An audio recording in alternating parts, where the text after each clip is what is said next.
Hello, hello. What's going on? Welcome to the Tuesday group live stream. Tara is hanging out in the back room, and she is going to end up having to leave early. I have spoken to Megan. She's going to be a little bit late. So we're still waiting to see who else is going to show up. But if Tara's good with it, I'm going to go ahead and bring her up in just a minute. And then as people come in, she says thumbs up. Okay, we'll just bring them in then. So let me go ahead and bring Tara on. And I should probably be wearing headphones. I'm afraid that there might be people talking over each other just because of the lag, but I can't do the in-the-ear headphones. So we're just going to have to make do. Hey, Marky, are you going to come in? Yeah, I sent you guys. Oh, Marky, the link is in the group chat. Let me, you know what? Here, let me just 1 second. Hang on, Tara.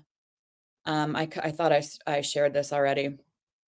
Let me just pull up the link and I'll put it in the thing. All right, let's see. I'm going to invite guests.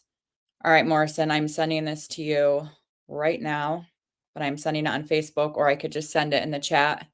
Hey, Alex, how are you? Yeah, all right. So I just sent you the link, Morrison. I'm sorry. I thought I sent it to you earlier. I guess I didn't. Marky, the link is in our chat. I'm going to go ahead and, okay, hang on, Tara. Oh, y'all set, Tara?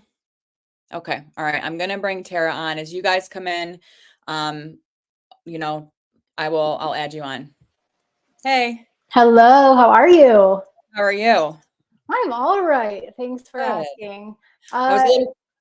That's like a way for me to mask. So I have what's called hidden depression. And sometimes I'm like, I'm okay. I'm doing good. And really, I'm like, you know what? My day hasn't been great. So honestly, I'm doing good, but it's been kind of a rough day. That's the honest truth. I'm sorry. I had my first psychotherapy today. You did? How did that go? Well, I'm going to stay positive about it, but I was kind of like, I don't know, this sounds an awful lot like CBT to me. Like they were like, what would you like to address today? And I'm like, oh my God, please don't ask me that. But I think today really was just kind of more or less an introduction. So we'll see how it goes. After this week, I'm not going to do it twice a week. I'm just going to go once a week just because of the drive to the city. If I need it twice a week, then that's an option. But yeah, so we'll see. I felt a little bit let down, but it was just the first. I get my hopes up and I'm like, we're going to solve all my problems today, like I'm going to be healed today. So that's very proactive of you to want to fix it all today. I'm very impatient. All right, let me bring up Morrison. He is here. Hey, Morrison, can you hear me? Yes. Hey, what's up, guys? How are you? Morrison. How's it going? I'm hanging in there. I wasn't sure if I was going to be able to. What's that? Yeah, so tell us how you're doing with everything right now. I've hit a rough patch, to say the least. So yeah, I'm just trying to hang in there right now. Yeah, I'm at a low point emotionally. I'm sure. I mean, you know how it is, Kimmy. You went through it, so. I do. So are you still, what dose are you at right now? Are you still doing the 0.5, or did you jump? So I was at 0.25 and I stopped for about 2.5 days.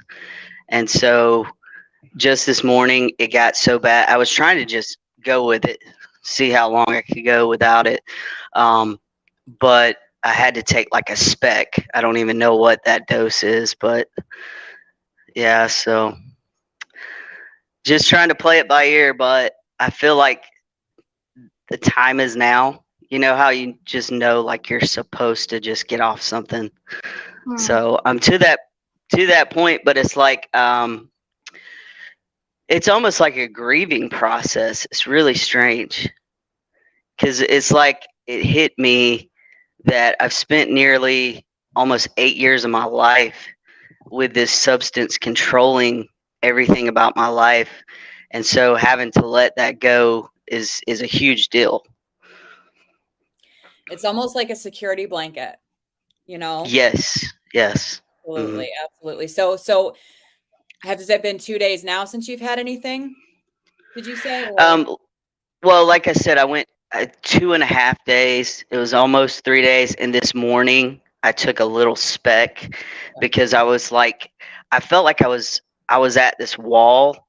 And for me, it was like a spiritual wall where it was like I was about to step into, something.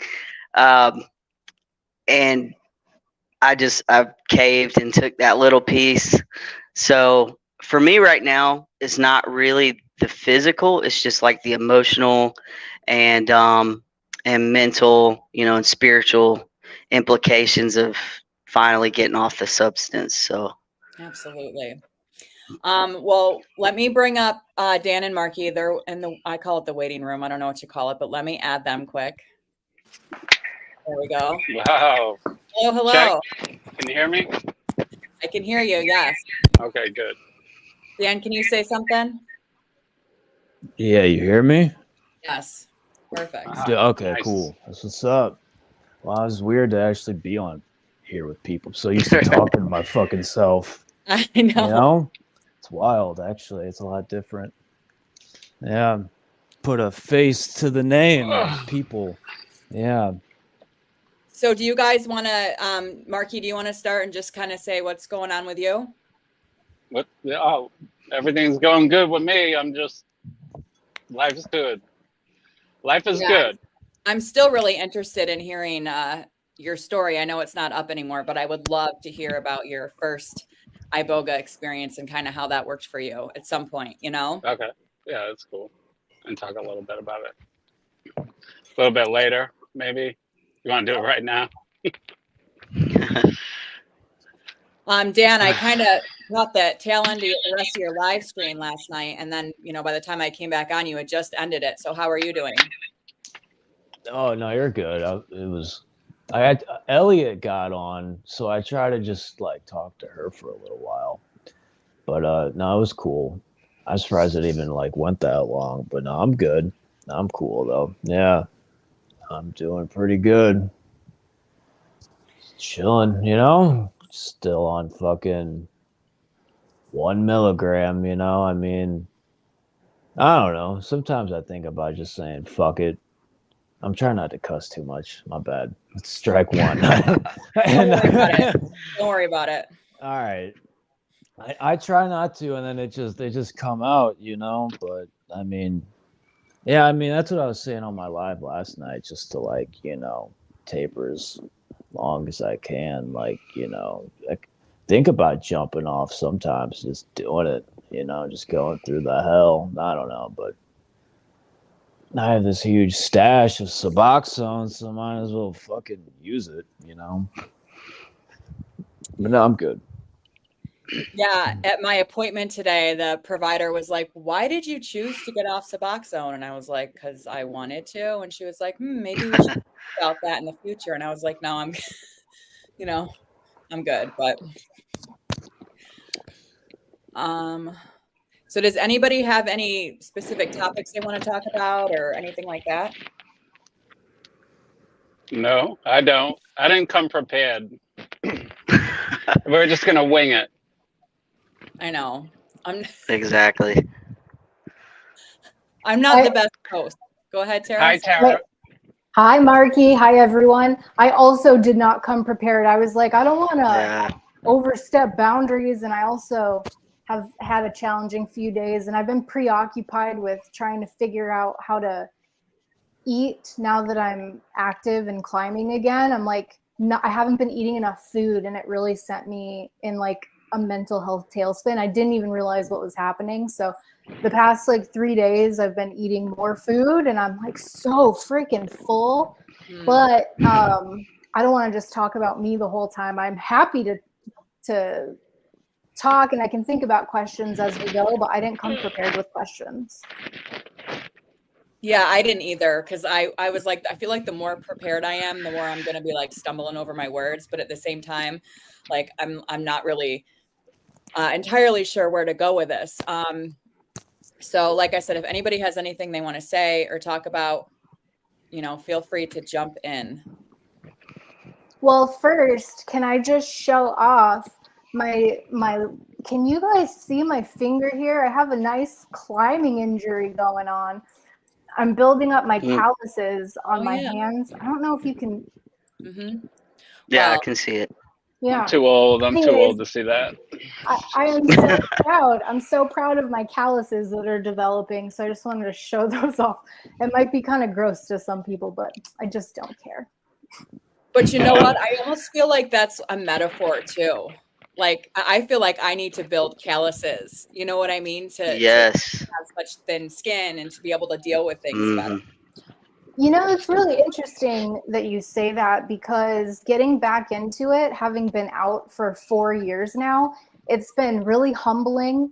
And it is like building a mental callus to see there's so many strong people that go into where I climb. Everybody there is really strong. And I've lost a lot of my strength. I've gained a lot of mental strength over the past couple of years, but my body is now having to catch up. So I really like that analogy, Kimmy, of building up your mental calluses. There is a lot of that going on. Awesome. That was so How much- profound. How many pull-ups are you doing, Tara? Dude, I'm not even doing a half of a pull-up right now, but what I have been doing, I don't know if you've heard of a fingerboard before. It's kind of like a pull-up bar, but it's got like different lengths, like different distances for you to put your fingers in and just hang from your fingers instead of hanging from your whole hand. Yeah. And that's part of what's helping me build the calluses. I'm just hanging right now and doing like shoulder shrugs. I'm getting up like this much. And so I get up a little bit further every single day that I go in, and there's buff people in there, women who are doing full-blown pull-ups. I'm not there, but I'm getting some encouragement, which is helpful. And I have faith that if I keep being diligent and going in as often as I am, that I'll be pulling myself up before long. But I'm not going to make the 30-day goal. That's not going to happen. That's all right. I love your determination. It really is inspiring. You know, I just need to get my ass back to the gym. Just get there. You know what I mean? Yeah, that's step one. Totally. For sure. Has anybody heard of the book One Small Step? So I'll just put it in a nutshell for you. I'll save you the time of having to read the book. They use this analogy that it's like the one thing from the book that really sticks out for me is this person had this dirty office. Everything was everywhere, and they couldn't even think. It was too overwhelming to even think about cleaning it. And so a therapist gave them the suggestion of just starting with one small step and putting a paper clip away. Just put one paper clip where it belongs. So this person put the one paper clip where it belonged. And then they were like, well, I don't want to stop at one paper clip. I'll put these papers, in the right spot. And they ended up cleaning for about 15, 20 minutes. And then the next day they did the same thing. And I feel like something like a gym or any kind of physical activity or any kind of new behavior is really similar to that. It's like, just start with one small step. Tell yourself you're going to go to the gym, for example. I'm just saying that because that's the example you used. Say you're going to go for 5 minutes, and then see how you feel after that. Absolutely. Can you guys see the chat or no? No, I have it on my phone, trying to look at it down here. Jill wants to know if there's anybody who's not on medication. And Jill, I'm not sure if you mean on like MAT medication or medication in general. I'm on thyroid medication and vitamins, but that's all I take. So I don't know if anybody else wants to pop in and answer. I'm not on anything. Yeah, coming soon, in the process of not being on anything. Right on. I am medicated. Yeah, absolutely. And again, that's not to say I might not be in the future. I'm just not at the moment. Agreed. That's the ultimate goal. But for right now, I'm relatively stable being medicated. Although if I do end up getting treated with ketamine, which that's still up in the air. They're doing the research right now. I will have to come off of my meds in order to get treatment. So that's an interesting little curveball I didn't expect. So Tara, now you said that the psychiatrist needed to review your records more closely to make a determination. Do you have any word on that, or how long that's going to be before you know? I haven't received any updates. I completed a release of information and got confirmation from the office that they received it and that they had requested the documentation, but I haven't heard anything for about a week now. There's other concerns, which I'm happy to talk about. It's not just that they're not sure they're going to treat me. I get the impression, based on what I've heard from my nurse practitioner and my therapist, that they're going to treat me if I choose. But there's 3 other things that came up that make me wonder if it's even a good option for me. I might be better off without it. So I'm happy to go into those if you want me to, but I'll leave it at that for now unless you ask more questions. I mean, if that's something that you want to share, feel free. Obviously don't share anything you're not comfortable sharing, but that's up to you. Well, they're going to require that I go on birth control if I want to receive treatment. And that was also a curveball for me. I have a lot of conflicting feelings about that, because on one hand, I don't plan on getting pregnant. I'm not dating anybody. I have no plans on getting pregnant anytime soon. On the other hand, I've been on birth control in the past for a short period of time, and it made me absolutely nuts, for lack of a better word. It really messed me up in terms of my mental health. I was getting very angry very often, and I didn't like that. So I came off of it. So I'm not too keen on going on birth control. What were the other things? Now I'm drawing a blank on what the other things were. Oh, the distance. It's going to require 2 hours of travel time both ways and 2 hours of treatment. That's twice a week for 4 weeks. So that's a 6 hour. That's a full day right there. That's a big commitment. And then there was one more thing. I'm drawing a blank on it. But those are the biggest things. Are they going to treat me? Do I want to go on birth control? I might be able to get around that with a waiver saying if I have sex, it'll be protected and that kind of thing. Right. And the transportation issue, transportation's covered by my insurance. So I'm not concerned about the cost of it. It's more the time commitment. And the meds. That was just the other thing. I'll have to come off of my meds, which haven't helped with my depression, but it has helped with my mood. And it gets me out of bed on the hard days. So those are all the things. Are they going to treat me? I'd have to go off meds, the transportation issue, and birth control. So I still haven't made the decision as to if they say they're going to treat me, what am I going to do? I'm leaning toward trying it because I've tried everything else. And I really just want to feel the best that I can so I can get on with my life and serve the community. What medications are you taking? Is it So I take antidepressants? I can't take antidepressants. My nurse practitioner did a genetic test on me, and I've tried 3 different antidepressants, and they've all made it worse.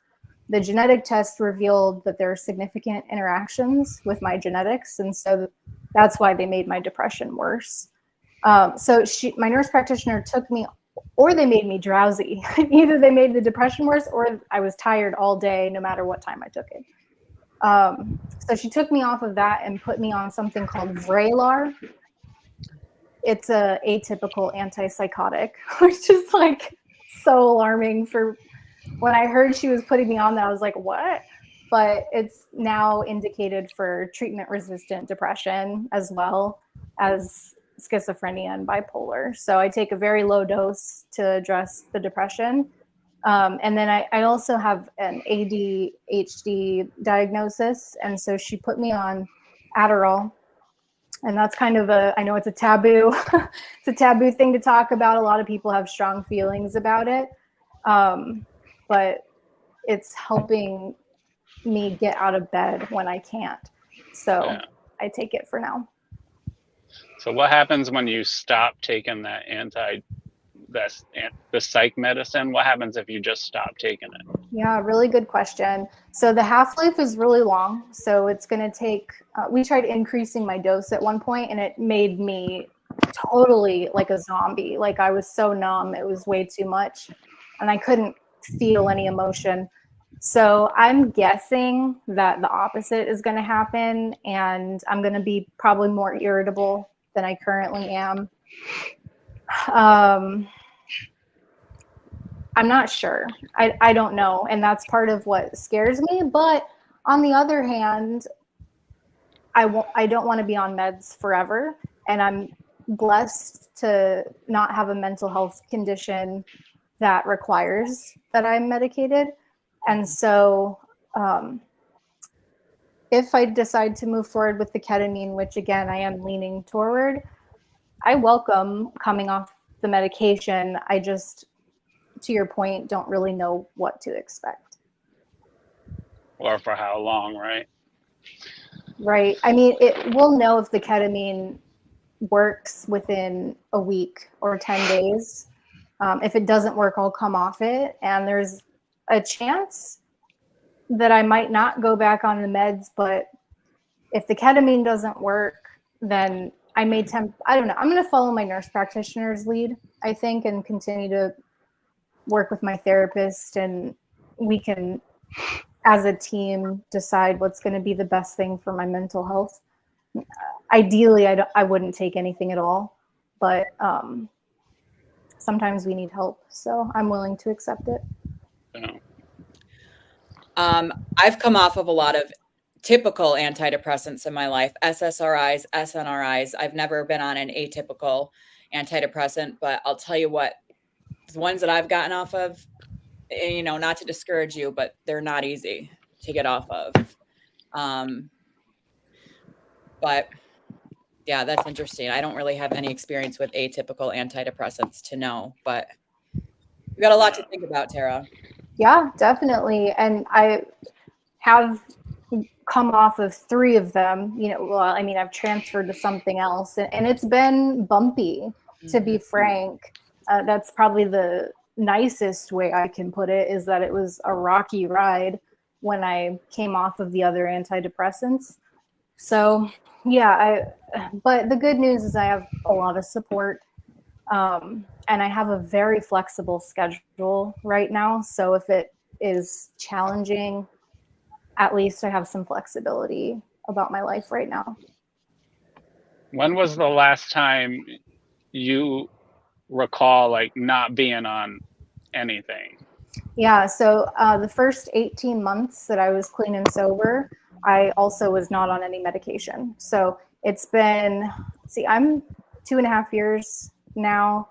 I started in November of 2022. And what are we in, October now? So it's almost been, I'm coming up on a year of trying medication. Mm-hmm. So yeah, about 10, 11 months now.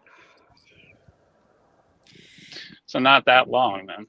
No, I haven't been on it that long.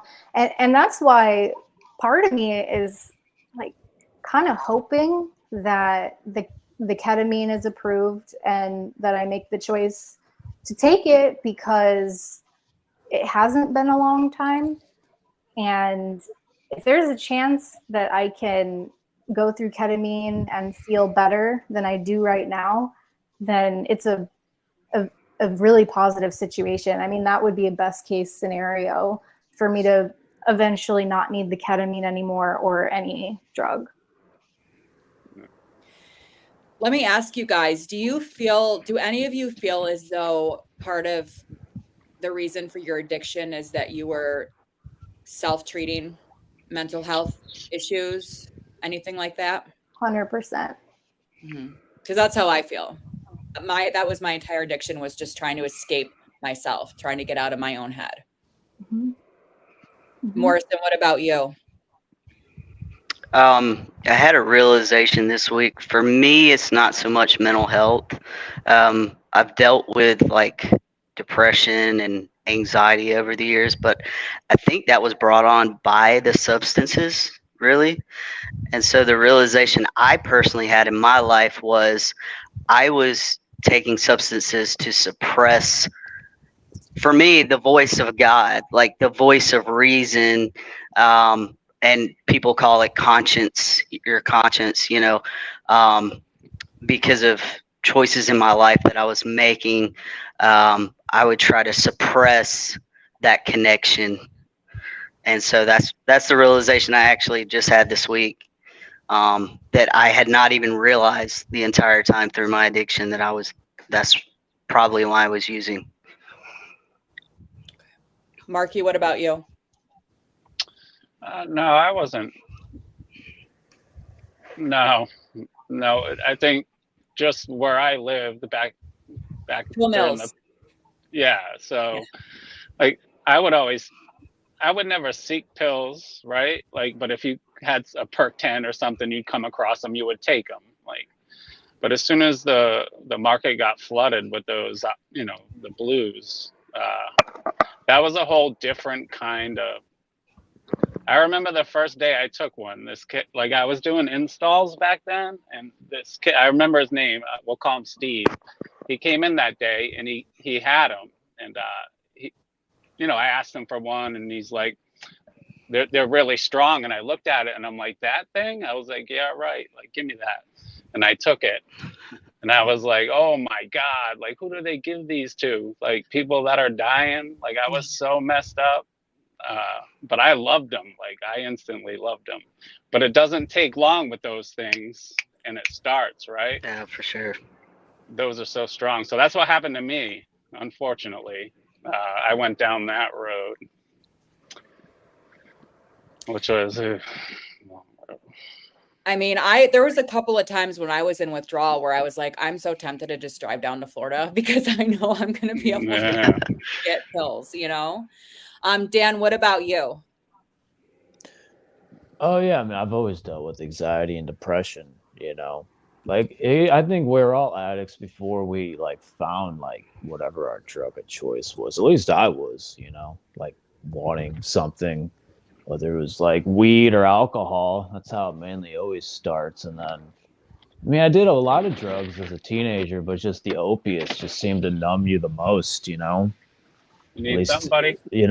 Especially like the oxy and then doing heroin and then fentanyl, and it's just like, yeah, it just numbs you more and more and more doing more of this shit. So yeah, it definitely helped me with all that, because every time I try to get clean and sober, it just, all the feelings come back, all the horrible anxiety. Like, I never really got a ton of physical like withdrawal symptoms. It's really a lot of mental. It's just the depression, and like I was never suicidal until like, I became like a crazy heroin, oxy, fentanyl addict. I wanted to kill myself. Went to a psych ward, which was fucking horrible. Psych wards are horrible. Got on Seroquel, antidepressants. So yeah, I definitely use opiates to deal, self-medicate, all that shit. Yeah, and then like kratom, trying to use kratom like for like MAT, which was just a fucking horrible, using kratom for like, at least it was for me, and just drinking that shit all day. So yeah, definitely. Yeah. It's gotten better. I mean, I still struggle though with panic attacks every once in a while, a little bit, and mild depression. I think it'll always be there, along with, just craving all this shit, for sure. So I wanted to ask you guys, and I know I've talked about it before, but it's still something that comes up all the time. You guys still have things in your life that you can't do, whether it's movies you can't watch, music you can't listen to, activities you can't do because you did it so much when you were high that they make you crave. Tara, do you want to go first? Just go in order. Yeah, I'm just starting to engage in activities that trigger me. I mean, climbing's a huge one. I used to be high every single time. Surfing is another one I still haven't made it back to yet because I have a lot of memories of using. I was always using in those circumstances. Yoga, I made it back to, but I used to always practice yoga stoned. So I would drink when I would climb. I wouldn't drink when I would do yoga, but all these things that bring me joy and that I really love doing have memories associated with drug use. So it's been really difficult to get back to that, and additional traumas that I won't bore you with here. I won't trouble you with the details of what I've been through, but definitely yes. The answer is yes. Morrison, how about you? In the beginning of like when I quit doing meth and stuff, I couldn't do certain things. It's been long enough for me. It's been over 10 years since I've used meth, where I can pretty much do any activity, including I watched Breaking Bad this weekend, which used to, I mean, obviously they're using this substance, so that would trigger me. But as far as with like opiates and stuff, no, I never really associated with activities because I was just so functional with it. Like it was just like breathing for me. So I don't really have the triggers anymore, thank God. So when you say functional, you mean you were still just living your day-to-day life as usual? It's just you were taking. Yeah. Okay. Because I've Right. Yeah. But I was also okay. Yeah. I mean, I don't know. For me, like when I was using something such as meth, like some people function with meth, but for me, I was just like, I mean, I'd wake up in states and not know where I was. Like I would just go on a run for a week. You know what I mean? Like you can't function in life like that. But with opiates, it just got to be like breathing. Like I had to take a pill, and go to work. So Absolutely. Marky, what about you? No, I'm like the only one. I have zero interest in using ever again. I went through that, guys. I went through that like 10 years of boxing battles. That was exhausting, like physically, mentally. Like I have zero interest in ever using again. Yeah. Like that was the nail on the. I mean, I did take ibogaine too. Like maybe that has something to do with it, but like I have that part of my brain shut off. Like I would never go near that again. Real quick, Rachel, the link is in the chat. If you can click that, if you want me to bring you up. Rachel's in the chat. She thought it was at a different time. Dan, what about you? A lot of triggers. Love seeing capsules, like vitamin capsules, like seriously, they can like literally be a trigger. It reminds me of fentanyl capsules. The Ameristar Casino back in St. Charles, I be really hard to go there because that's where like I used to always go high as shit. That's where I used to buy all my drugs, it was really there back in the Oxy days. It's really like places for me and like physical things like, like, I mean, you can have cravings and, but like actual triggers, like having to like really physically like go somewhere as in like North St. Louis.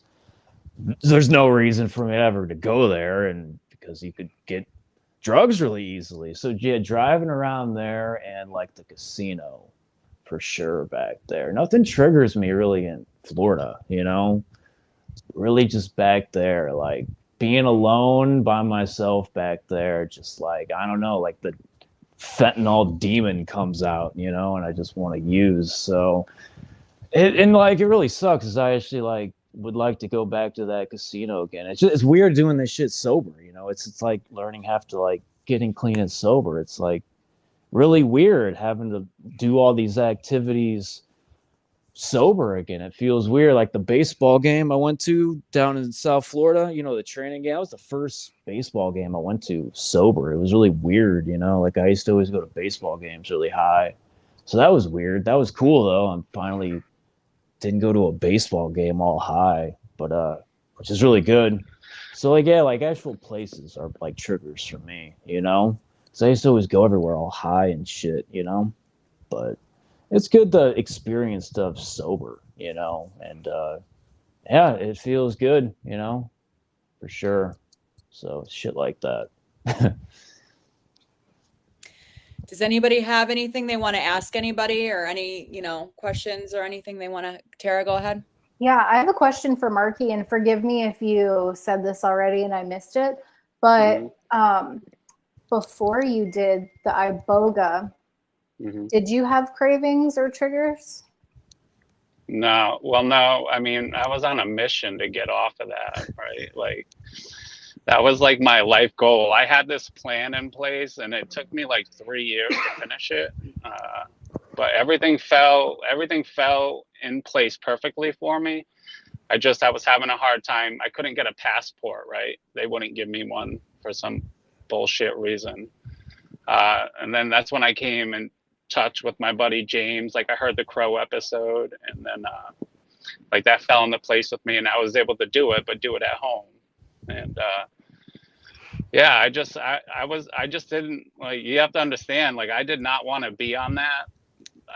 I was having crazy thoughts, like, we went on a cruise to Cozumel. I could get off at Cozumel. I could go, like, trying to sneak into Mexico to like get this done. Like, I would have stopped life to get this done, but it just, yeah, I was done with it. Like, I had kids. I wanted to be done with it. I just didn't realize how hard it was going to be coming off Suboxone, you know. So I needed help, right? I felt like I needed help. Now, Marky, were you with Suboxone in your system when you used the iboga for the first time, or did you go through a period of withdrawal before you used it? No, I switched to Kratom for like 7 weeks. Okay. Yeah. So was that in your system, like when you used iboga? Well, I went 24 hours without it, basically. But like, I guess it plays nicely with Kratom, right? It's not like, because like, even if you're going to go to a clinic, a lot of these clinics are going to tell you need to switch to a short acting opiate for at least 30 days. Which, like, I couldn't, how am I going to do that? The only choice I had was Kratom, right? So I'm like, okay, this is what I'm doing now. I bought a shitload of Kratom, and I didn't even know how much to take, how to take it. Like, I started watching YouTube videos, and that's it. Like, I started mixing it in orange juice, and just, I started, like it was hard, right? Because I would take, like, because when you're coming off Suboxone, it doesn't work very well at first. It just keeps you not terribly sick, but you don't feel well. But then after, like, I think about a week, like, say I wouldn't take Suboxone for like 3 days, and then at night my legs would get a little kicky, even with the Kratom. So I'd take a tiny crumb of the Subutex, and then I'd go another 3 or 4 days, and I just repeated that process for like maybe 10 days. I didn't keep track, but then I just, all of a sudden, I felt good on Kratom. Like, I felt like the transition period happened, and I just kept doing that until my vacation came, and I took the ibogaine. I looked a lot into Kratom while I was in active addiction, because I had people mentioning it to me, but it felt like there was so much that went along with it, like what strain, like blue or red or whatever any of that means. Yeah. But I was always confused by Kratom, because my understanding was that it didn't occupy any of the opioid receptors. So it wasn't something that was going to put you in precipitated withdrawal, for example, if you got on Suboxone. But I just never really understood how it acted like an opioid, but didn't sit on your opioid receptors, I guess. I don't know. No, I mean, it's an opioid, anything that, look, a lot of people don't, like, Kratom's a good thing. It's not a pharmaceutical, right? It's more natural, right? But that's basically what it is. People protect it because they don't want it to get, outlawed or banned, but it's the same thing, really, just not as potent. Like, you can't just go from Suboxone to taking that and be okay, right, or anything else. But you can eventually get there, in transition. Those of you that were on Suboxone, that didn't do research before you got on it, do you feel like you were warned ahead of time as to how strong Suboxone really is? Because like I knew, because I researched it, and I only came from Norco, so I knew I was getting on something way stronger than Norco. But I feel like a lot of people have said, like, I wished I had been told how strong this drug is, you know? Yeah. Anybody? Yeah, I Well, I remember I didn't. asked, my bad, Marky. I Go asked ahead. You go. Rachel and Kevin that when I did the live with them, like, would you guys have gotten on it? And like, I always knew how strong it was from watching the Ryan Donnelly videos. Just he always preached like, you know, don't take it for long, because I know people would write him all the time of how. I don't know if you guys ever watched Ryan Donnelly. You know, he was like the first guy I ever found. He was really against like all the MAT meds. But like, yeah, when I first tried getting on Suboxone in when was that, 18? Like, I didn't really take it a lot. I was still doing heroin. So like, and they were like really persistent on you have to take 16 milligrams, and they piss tested us, checked our pee to make sure we were taking 16. So I was like, all right, whatever, I'm gonna take 16 milligrams, I'm gonna take this shit, I'm gonna see what happens. I was up till the sun came up, man, just wired with energy. Like, it's just like, that's why, like, at this time around I was like, fuck this, I'm gonna take a low dose of this shit, you know, because even then in 2020, like, I still didn't really know like how powerful it was with the half-life. I didn't know how bad of a withdrawal was gonna be. I had no idea, and I was like, that's what like showed me how crazy strong this shit is from getting off of it back in 2020. I mean, it's just insane how long the half-life is. I knew nothing about that, you know. So I never had really gotten on Suboxone like that. So I mean, I don't regret getting on it, you know, even though I know how much fucking crazy it is, you know, to get off of it, you know. Like, I always wonder about Suboxone. It's like, if we had to, like, if the half-life wasn't long, if we'd have to like take it all day and you'd be in withdrawal all day. I don't know. I mean, in a way, it's like that would still kind of suck too. Like how fucking kratom, you gotta just drink all day because the half-life is not long. So I mean, it's kind of cool that the half-life is long, but then again, it's, you know, just a pain in the ass to get off of it. So yeah. Yeah, pros and cons. I'm in Right. the Suboxone taper group on Facebook. And a lot of people will be like, oh, I'm 2 to 3 days, I haven't taken anything and I'm in the clear, I'm feeling great. And I was like, oh no, I'm sorry to tell you this, but it hasn't started yet. Right. Yeah, exactly. I feel bad for the people that don't know about it and they go to a doctor and instantly gets put on 16, 24 milligrams a Right. day when it's just totally not necessary. Right. Yeah. Unnecessary. Yeah, that's what happened to me. That's completely what happened to me.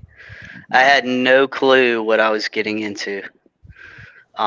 They stuck me on 16 milligrams, and the doctor, you know, weaned me off of opiates, and then said, "Here, take this." Didn't explain anything about it. I had no clue what Suboxone was. And then he told me what it was, and he said, you know, it's a maintenance drug to help you. And then he was like, you may have to be on this for the rest of your life. I'm like, what? What? I don't even know what I'm taking. And then he was like, by the way, you're going to need to come see me more often. Like, basically, it was like a dealer. Like, that's what my experience was like. Wow. You know? Customer for life. Right. Exactly. Yeah. Yeah. Yeah, I was lucky in that my regular provider was like, I do think you're ready to get off. She didn't really know how to taper me appropriately. And she said to me, you're fine to jump at 0.5, which I did. And I was going to do no matter what she said anyway. But the first person who prescribed it to me, and I just said, here's 8 milligrams, take it all at once. And I was like, you know, I was only on Norco, right? Like I never like, my drug of choice. And it did turn out that 8 milligrams was my maintenance dose, but my first dose was only 1 or 2 milligrams, and I was fucked up. on 1 or 2 milligrams, you know, but Right. it took me a really long time to acclimate. It made me sick, and it wasn't precipitated withdrawal sick. It was like, I felt like I was super car sick, like more car sick than I've ever been in my whole life, on and off for like 2 weeks before it finally like settled in my body. So, but that's the thing too. And I feel bad. Like, I don't ever want to tell people don't listen to your doctor, whatever. But the thing is, most of these doctors have never come off of it. So all they know, all they can go by is patient testimony.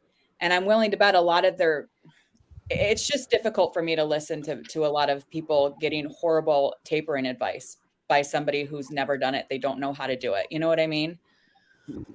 So I hear that.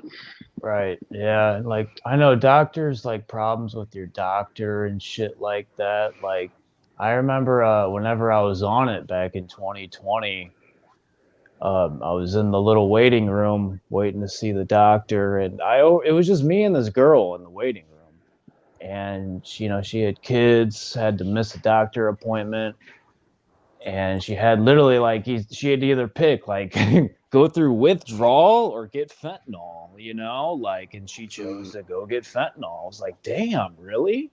I didn't mean to butt in, but she had, she was really cool. She's like, yeah, I had no choice. Like, I have kids. Like, I can't be in fucking Suboxone withdrawal. Like, and like the doctor's completely cool with it. Like, oh yeah, that's cool.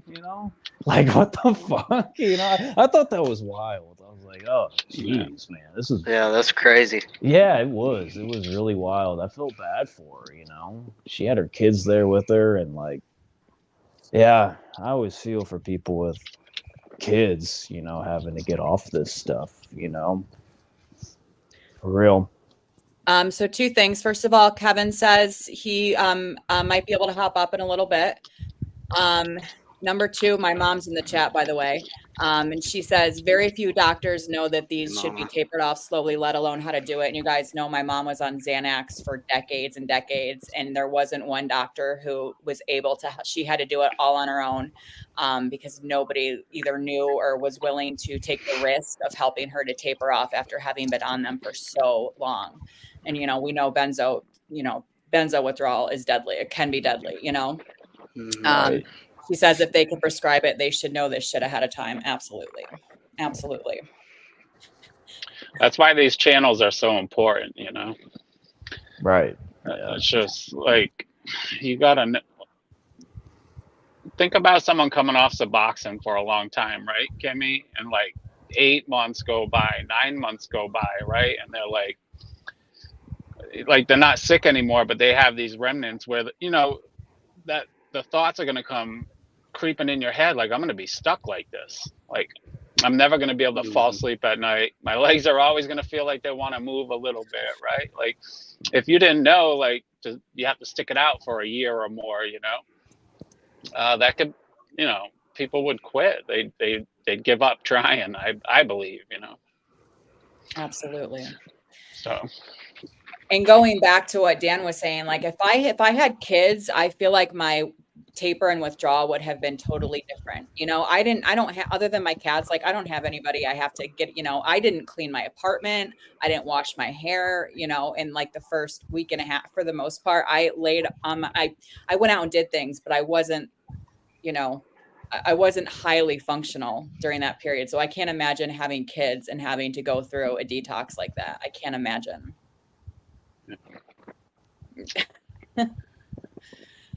So let's see. Does anybody have anything they want to add?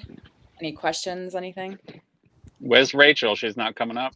She said she was going to. She's still in the chat, or at least she was a few minutes ago. She said she was going in a little bit.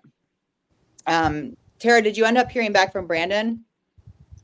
Because he said last night he was going to come on, but he didn't respond to my DM. Okay. I'm talking to him now. Oh, are you? Yeah, on Facebook. If you want me to send him. Yeah, I know Tara sent him the link, but go ahead. Yeah, I sent him the link in Instagram, but I don't know if he got it or not.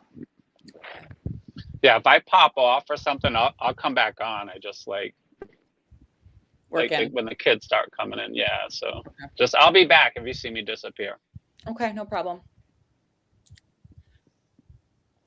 So does anybody have anything they want to add? Oh, my coffee's cold. I'm curious about Morrison's experience. Oh, he's gone. That was horrible timing. Everybody got bigger, I can see. Yeah. Give him a minute. Yeah, if he comes back, I've got a question for him. Okay. Rachel says she's coming. She's trying to find a quiet place. Yeah, that's why I'm in my truck. And Megan said she's coming too, but she's running late. So I've never actually seen Megan. I've seen her picture on Facebook, but I've never like talked to her. Oh, here he is. Let me pull him up. You're back. Yeah, my bad, guys. Okay, I think Tara has a question for you. Okay, sure. Yeah, I want to know what your experience is like right now. What are some of the most challenging parts of what you're going through? Right now it's really, I'm at the point of that mental shift, like I was saying earlier. Just making the determination of letting this part of my life, which was nearly a decade of my life spent on this medication, and realizing that it's kind of like the fear of the unknown, kind of what you're going through, with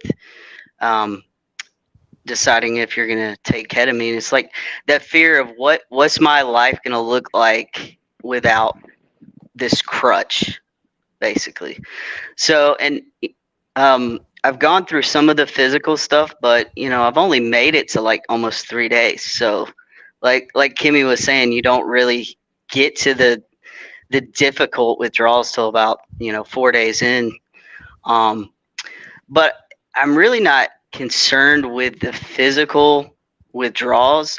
For years, it was just the fact of, okay, for a month to a year, I'm going to have to deal with possible depression, anxiety, finding better coping skills, so it's really just the internal work and the internal struggle that I'm going through right now.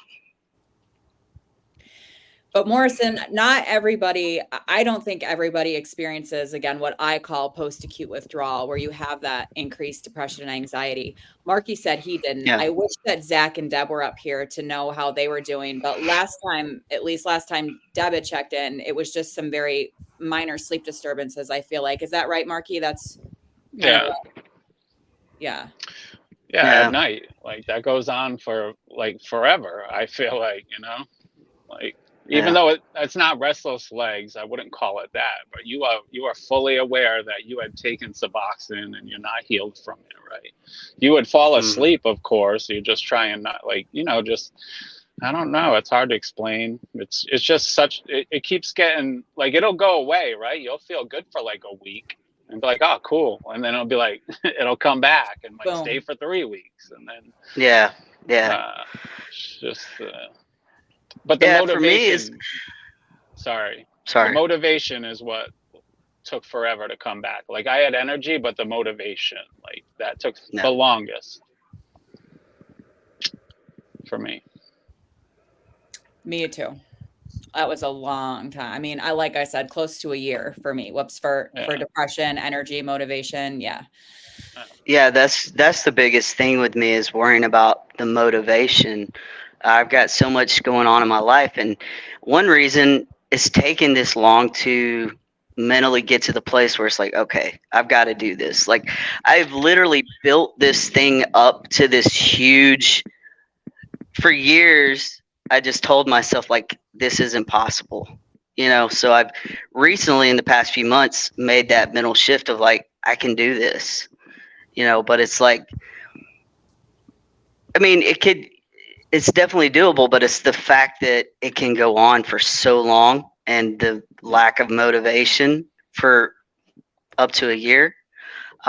So it's almost like you're getting in a race, and it's like I've got to persevere through this race. Because my brother, like he went to, I think it was like 4 months, and he was taking kratom to help him, but he's recently had to get back on the subs to get off of the kratom because he was starting to get super addicted to kratom. So I guess for me, like it helps definitely seeing these groups and everybody like you, Kimmy, that's made it through multiple years. Because in my personal life, I've never seen somebody actually push past that wall where it gets really tough. Mhm. Yeah, I feel like for me, I had to hype myself up so much. It's funny because I never had one doubt in my mind that I couldn't do it. I knew I could do it, which is odd for me because most things I'm like, you can't do this, like you're gonna fail. But for that, Right. I knew I That's could awesome. do it. But that was during a lot of the acute stuff. Like I was like, I have to pay the piper. Like this is just what I have to go through to get over this. But then it just got to a point like 6, 7 months into it where I'm like, okay, like, can we be done now? Can we Yeah. seriously be done now? You know? But I was still able to work. I was still able to do what I needed to do. It was just like when I come home, I just want to sleep. I don't want to vacuum my apartment or go out to a movie or, dinner. I just want to go to work and come home and go to sleep, Right. But you have to remember too, I do think a lot of that comes from underlying mental health issues. People, because again, I was using opioids to treat myself. And so I think a lot of it honestly was that. I do think dopamine plays a huge role in post-acute withdrawal, whether you believe in post-acute withdrawal or not, Marky. I think, your brain does not create enough dopamine when you're using opioids because it's getting it from the opioids. So in my head, like there has to be something, it's just a healing process, Right. Just one's, you don't want to sit there and have that pause thing in your head the whole time dragging you down. You're just healing, like, and it takes some time to do it, And it's not that, don't make it sound like, at 6 months, if I had to be like that the rest of my life, I would have been fine with it, It just, just something's missing. That's all. That's what it felt like, Yeah. Yeah. I think it depends too on the substance. I think with opioids, I don't know anybody who's come off of been off of Suboxone, for example, for more than a year, more than 2 years, that still struggles with those things again, unless it was from underlying mental health reasons. Yeah. Benzo is a completely different story, I feel like. But let's see. I mean, I could always get clean. It was just staying clean, Like, I remember at the beginning of 2017, like, I feel like I was losing my mind. The early recovery headaches, I hate those. Like, I know a lot of, like, recovering alcoholics say it too. Like, because alcohol and opioids, at least what I've always heard, Obviously, I remember I'm not a doctor, but, but that's what they always say. Like, they're what they do to your brain chemistry, how they affect your dopamine. So, like, our recoveries are very similar, like opiate addiction and alcohol, of like the early recovery pause, the headaches. And yeah, I hated that. All the headaches, the sleepless nights, the depression, the anxiety. It was just a pain in the ass, It was horrible. I could always get like 2 or 3 months, and then I'd always relapse. And it's just this vicious cycle of always doing that. It's like the only thing, kind of a good thing about getting on a medication like Suboxone or the methadone that could break you free from it. From that horrible, deadly, vicious cycle of chronically relapsing. And the pause. But I know, like, I have to deal with all this shit though eventually with the Suboxone, because I know it's pause from Suboxone. I heard are a bitch, of just being tired, but I refuse to go back to the kratom. I can't go back to the kratom, because it's crazy. Yeah, people are getting on Suboxone nowadays from kratom. It's like becoming that much of a problem now. Yeah, I know 3 people. Yeah. Yeah, it's wild. I can't go back to it, man. Getting off Suboxone now this time, I have to do it just the whole natural route, just exercise and diet, Yeah, which I don't mind. I think it's good to just abstinence is the best way to go, eventually, to break free from everything. heal from all this shit without putting anything in your body, you know? So does anybody in here have experience with methadone? Like, did anyone ever use that as a form of medication assisted treatment before? I've used it, just not for that. Right. Yeah. Same. Yeah, Yeah. I used it, but not. I snorted it, unfortunately. So. Right. Yeah, I never went to a clinic. I wanted to, but I didn't go this one morning, which I just didn't want to be sick anymore, you know? Yeah. But yeah. I often wonder, and again, like methadone is something that I'm a little bit ignorant about just because I've never really had the need to do a lot of research. I popped one once, but I never again took it for those purposes. But I wonder why it's still so, I guess, maybe highly prescribed when that has such high abuse potential, I guess, maybe compared to Suboxone. Does anybody have any thoughts on that?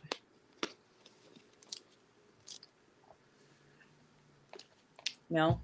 I don't know. I mean, I've always heard that methadone is always good for like the hardcore IV addicts that have just been using like IV heroin for like 10 plus years. It's like I've known some people on methadone back in St. Louis.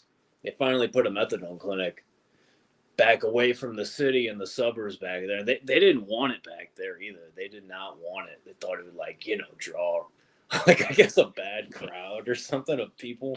But they put it either way, and I know some people back there, some hardcore like IV addicts that have gotten on it and, they've built a good life for themselves I don't know, like maybe it might be a better maintenance drug than Suboxone. I don't know. And I feel like it's the tapering is like you can taper down with your doctor through the whole process other than like Suboxone. We're just like kind of on our fucking own, It's kind of I've been my own doctor now for a year now, like so yeah, so I don't know. I always like to talk to people on methadone, but then again, it's like kind of weird because some people go to the clinic and like still get high at like the same time, but in Suboxone, I don't know. They're both so kind of different, but alike at the same time. It's kind of weird. Yeah.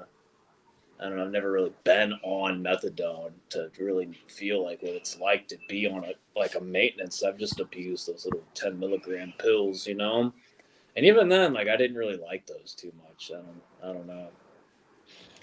I feel like the good thing about methadone is that you can have your doctor do a blind taper. And so you never know what dose you're getting. And I think that's really cool because I feel like some part of withdrawal is definitely our brain knowing, hey, this is what dose I was on yesterday and this is what dose I'm taking today. You know what I mean? So I wish there was a kind of a way to do that with Suboxone, like a blind taper, but I do like that element.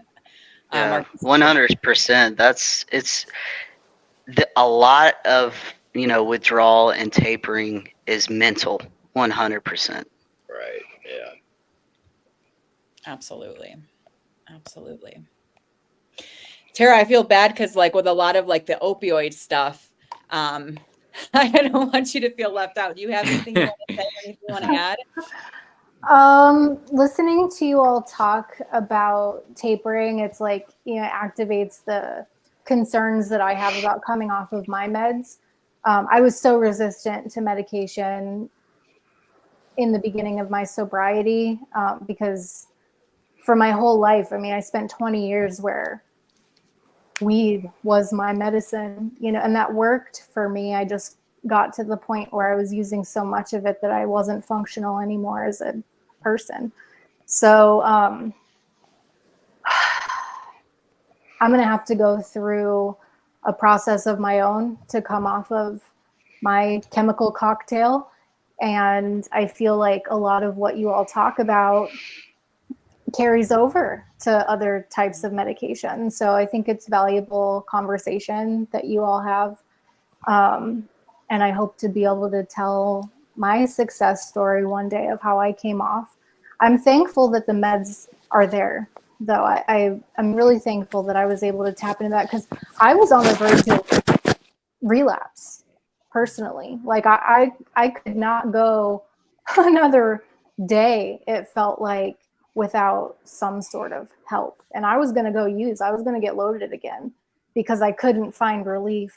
And I've been working with a therapist for a long time now. This isn't my first go with therapy either. I did it several years ago for a couple of years. And it's definitely helped. I'm not saying that therapy hasn't helped. It's been invaluable. In fact, I have a therapy session this evening. After I get off of this call, I'll be on a call with my therapist. I just, I appreciate you all being honest and transparent with your experience. And even though my substance use challenges are a different substance, I feel like our experiences parallel very much. So I appreciate you acknowledging that. It's a little bit different, but I gotta say, I see so many parallels. Absolutely. Kevin wants to know, can everyone talk about their alcohol use or lack thereof? Who drinks and how often? So for me, like, I said a couple of times a year, which was typically normal. I feel like it maybe has been a little bit more this year because I had the clam bakes and then Rob came to town. So I would say less than 10 times a year for me. Again, like, I don't feel I have an issue with alcohol. I could take it or leave it. My thing is I can get drunk very easily. So I have to kind of be mindful of that. And I don't put myself in situations too often where that is even a possibility. So that's my answer. Tara, do you want to speak on that? I'm assuming your answer is not at all. I so wish that I could drink responsibly. I wish that I could have one. I wish I could have one every day. And then that's when it spirals because I can't just stop at one. I don't think I've ever just had one drink in my entire life. The best I've ever done is say I was going to have one and then had two and then white knuckled it to prevent myself from having another. I have one memory of that. Every other time, it would just be drinking until I black out or pass out. And that's why I choose not to drink anymore. I haven't had a drink in 2.5 years. And sometimes, honestly, I do think about it. I go into the grocery store and the temptation is there. It's really challenging to see it everywhere. And also, when I'm in situations, which I don't put myself in situations often where there is alcohol, but family functions, I'm not going to not go because there's alcohol there. But I just tend to hang out with people who aren't drinking, where before I was in the middle of it. So I think the original question, I'm getting like on tangents now. The original question was, do you drink? How often? No, I cannot drink ever anymore. I mean, for me, that's like if somebody said, can you take one pain pill every day? Yeah, probably for a week or two. But then real quick, What about you, Morrison? Yeah, I don't drink at all anymore. For me, it was never really like an alcohol addiction. I say that, but it went hand in hand with other substances, with my use of stimulants. I had to do like the uppers and the downers thing. But I haven't drank in probably a couple of years, and I just have no desire for it. So, yeah. What about you, Dan? I was never a big drinker. I mean, I think we've all abused it, but I've never ever got addicted to it. So I haven't had a drink in a good year now. Yeah, it's been a good year since I went on a date and I had one with her. But other than that, I mean, my ex-girlfriend was a big drinker, and that was her thing. And then my shit with the fentanyl, and I never wanted to really drink with her. I've never really been big into alcohol. I hated being hungover. I could get drunk just like you really easily. Oh, dude, like I always was a really lightweight. My metabolism just really kicks in. Alcohol just goes right through me, and I get so drunk so quick, But I mean, I could have one, but I just don't ever really care to drink, by myself. It would have to be like in a social setting. Like I had a drink on 2 beers on the 4th of July in 2022, because I was like at the beach, you know, hanging out with people.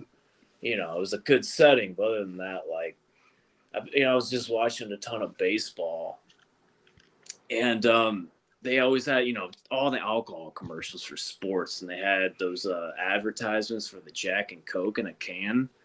And I was like, oh, this really doesn't sound that bad. Like, you know, I'm just not like I'm going to go buy it though. So, yeah. But no, I don't really drink ever, and I have no desire to. I don't crave it. Yeah.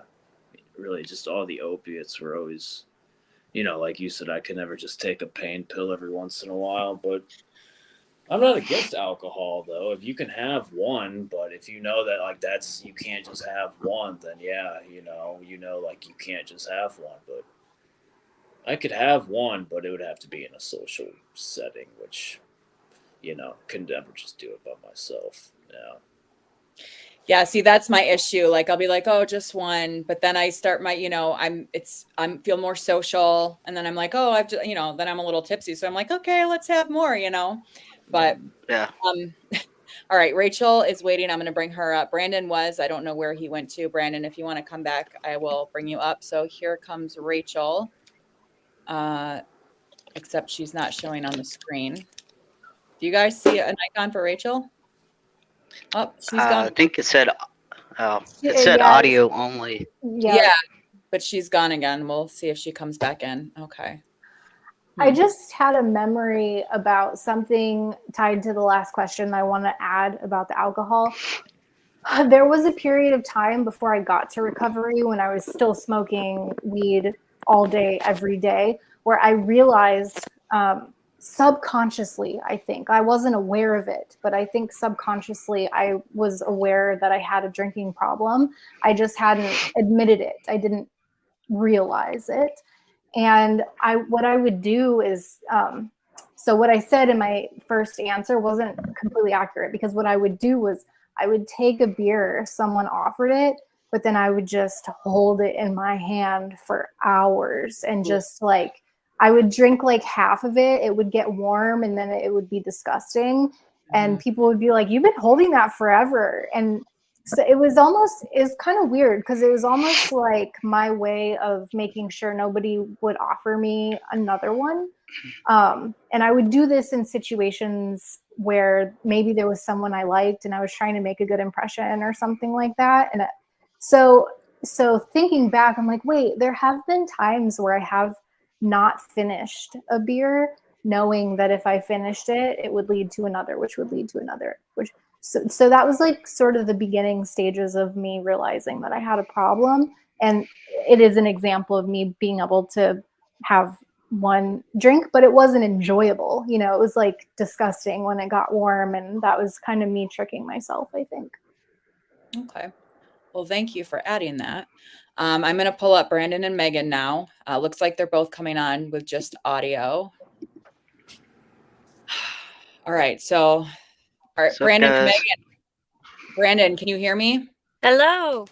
Hi, Megan. Hey. Can you guys hear me? Yes. Can hear you. All right. So one at a time. Let's do. Brandon, you want to give sort of an update of how you're doing? Say hi to everybody. Pretty good. How's everybody else doing? Yeah. Good. I always go. Hanging in there. Yeah. Glad you made it. Same here. Megan, how are you? Oh, I'm sorry. Glad to be alive. I love that. Megan, how are you? I think this is the first time I've heard your voice. Oh my God, I feel a bit anxious. I can't lie, but I'm so excited to be here. Things are good. I'm actually stuck in my car right now. I locked my keys in my trunk like a silly Billy, and my car, the Jetta, it has these safety features in it, so I can't like manually unlock it. So yeah, that was kind of my holdup there. Okay. But other than that, all good. I know I was really nervous earlier. I actually messaged Morrison and I was like, I'm nervous. I was like, I don't know what to talk about or what to ask people. I So almost I Megan, was canceled. even nervous. I was like, That's should how I nervous I come up was. with like ideas, questions? Should, you know, But sometimes you just kind of who knows? Let's see. roll with Let's the see where flow, this party right? takes us. yeah. So Megan, I don't, because I don't think a lot of people are overly familiar with in this live stream are overly familiar with you and your story. Do you just want to give like a brief kind of synopsis of who you are and like what your sort of addiction history is, if you will? Yeah, for sure. So my name is Megan. I am in Toronto, Canada, and I'm actually very new to the recovery community, to the recovery world, and even just figuring out my whole self. I started my recovery journey in January. So the beginning, like right at New Year's, I had enough. My drug of choice, I mean, I hope I can say it on here, Yeah. but benzos and any kind of stimulants. But that kind of progressed into alcohol for the convenience. Opiates were never my drug of choice, but I think that was just kind of harder to find. So anything really, things had gotten so bad in my life that anything would work. So, but I am today just hitting 4 months, very close to 4 months off of benzodiazepines and all of it. So I'm kind of even a little bit nervous to talk about it. I'm glad I didn't turn on my camera. Well, But welcome to the family. yeah, thank you Awesome, guys so Megan. much. And in the beginning of the year, I started to look on YouTube. I had no idea that there was this huge community. Like, there's Kevin, there is Nicole, there's like everybody, even Luke GTV. Like, I found so much more than I was even expecting, and I dove right in. And it's really been the best thing for me. I've tried meetings, I haven't really succeeded in them. I am 26 years old, and I found going to the meetings, there was a lot of people my senior, and I felt like I was kind of looked at as if I hadn't gone and fucked up my life enough to be there. And I felt so like I felt I wasn't connecting with the group. I wasn't connecting with going on even the Zoom meetings, because with COVID, What? Yeah, everything I think you're cutting out. Your was audio is cutting out a little bit. Yeah. There you go. online. Like, I'm not. Oh, can you hear me okay now? Now, yeah, but you were cutting out for quite a bit. Okay, I don't know how much you guys missed. I just kind of went rambling there. I heard something about like the last couple meetings. sentences. Oh no. Yeah, I had I tried meetings, and they weren't really my thing. I don't know how much you guys might have missed, but I am 26, and being in the group, there was a lot of people my senior, and I felt as if, the vibe I got from the people in there was that I hadn't exactly fucked up my life enough to be there. So that was pretty hard. But aside from all that, I found a lot of comfort in the YouTube community. So thank you guys so much for having me on your team. Well, we're so happy you're here. I do want to ask you, because your addictions were to alcohol and benzos, did you need to go through any kind of medical detox?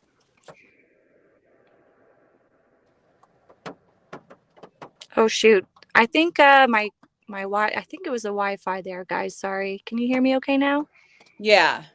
I missed your question. Thanks, Okay. Tara. Well, I was wondering if you had to go through any kind of medical detox for the benzos or alcohol. I never ended up going to any kind of doctor. I've never gone in anywhere. I kind of champed that out on my own, unfortunately. So did you taper off of either one of those? The benzos, yes. Okay. So I started off with prescriptions. So what I did was I mean, it sounds kind of ghetto, but like I just kind of did my own little taper, and without any advice from anybody, I would take my dose, I would half it, I would miss a day. But even that was hard because I didn't want to give it up. But anyway. Okay. Does anybody have any questions for Megan? Anybody who's watching, do you guys have any questions? Megan, my mom says you got this, and if you ever need anybody to talk to about the benzos, she's here.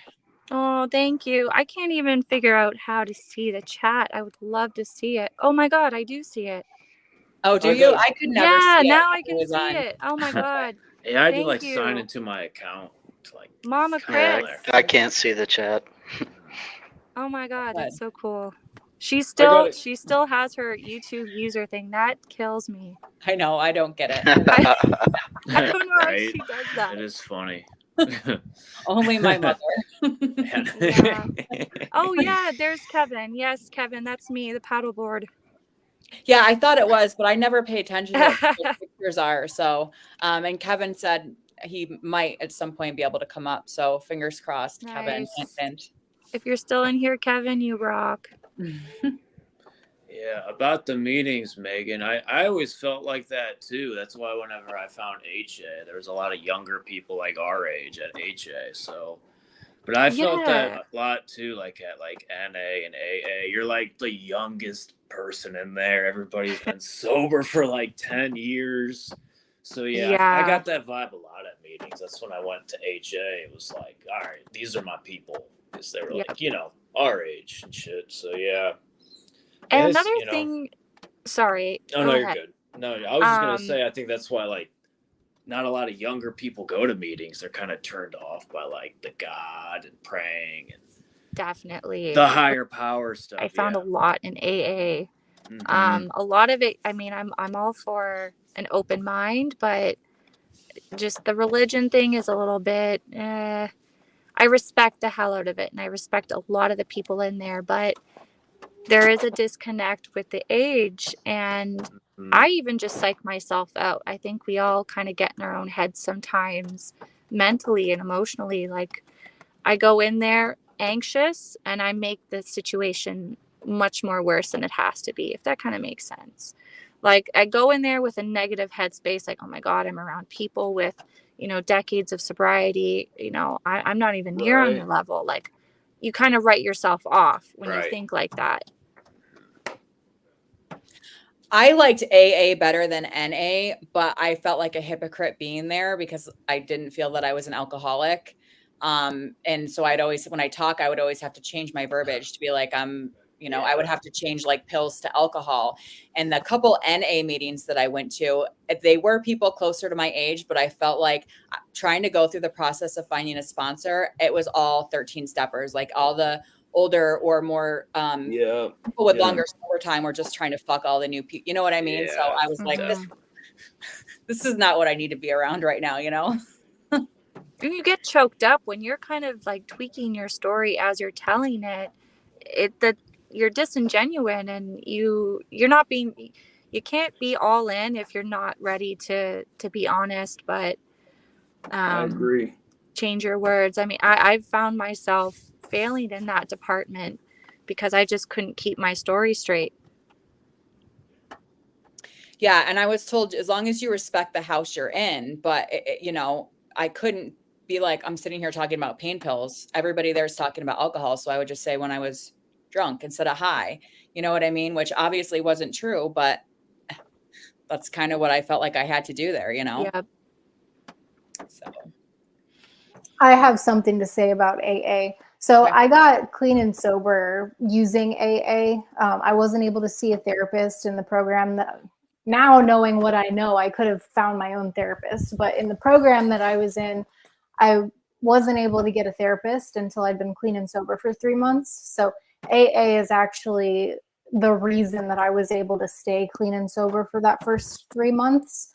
That being said, I felt that I was able, and this is on the heels of what you were all just talking about with respect to authenticity.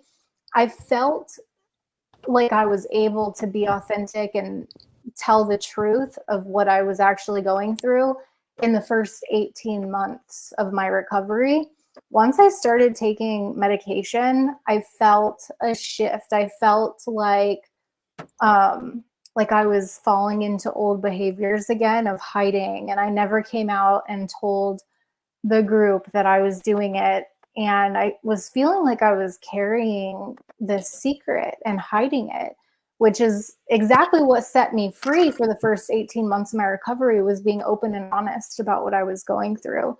And so I have taken a step back from AA as a way to preserve my mental health in a sense. But I have to say that for the first 18 months of my recovery, I found so much value in it. I was going to like at least a meeting every day. What's up, Kevin? Sometimes 2 or 3 meetings. Did Kevin just hop on? No. Oh, I thought maybe I was missing something. What's up, Kevin? Hey, Kevin. So anyways, that's what I wanted to say, was that it worked really well for me in the beginning, but there's so much stigma around mental health medication. And in the big book of Alcoholics Anonymous, it specifically talks about how we took medication, or we take medication as prescribed. It literally says that in the big book. And so the fact that there's so much stigma about it still to this day tells me a couple things. It tells me that people are intolerant. It tells me that people don't study their book. And I personally just felt repelled once I started feeling like I was doing something wrong by taking medication, because it's the thing that helped me from relapsing and starting to pick up and use and drink again. So I just wanted to add that it did work for me really well for a while, but I had to take a step back from it. Okay. I'm going to add Rachel in 1 second. I'm sorry, I didn't see her down there because there's so many people in here. When I scrolled down, I was like, oh, there is somebody waiting. I just want to add to that. That's kind of how I felt knowing that I was on Suboxone, and the person who brought me into AA, she was like, it's not anybody's business. Like, it's nobody's business in there if you're on Suboxone. But in my head, and they did talk about medication and mood altering substances. And I'm thinking, you guys are sucking down the coffee. You're going out to smoke every 5 minutes. If that's not mood altering, like, why are we judging other, you know what I mean? Exactly. Very true. It's a lot of bullshit. And in your defense, Kimmy, you take a prescribed medication. It says in the big book that is acceptable, and that's a behavior that we do engage in AA. So I'm really sorry that you were made to feel like you weren't accepted or that you were doing something wrong. I can definitely relate. I've been through the same thing. We actually, I experienced the same thing. Yeah. Yeah, being on Suboxone, they were like, you're not clean, so you can't get a chip. That's what they told me. All right, I'm going to bring Rachel up. Well, that's kind of crazy, because I told them that I was on Suboxone and I got a chip.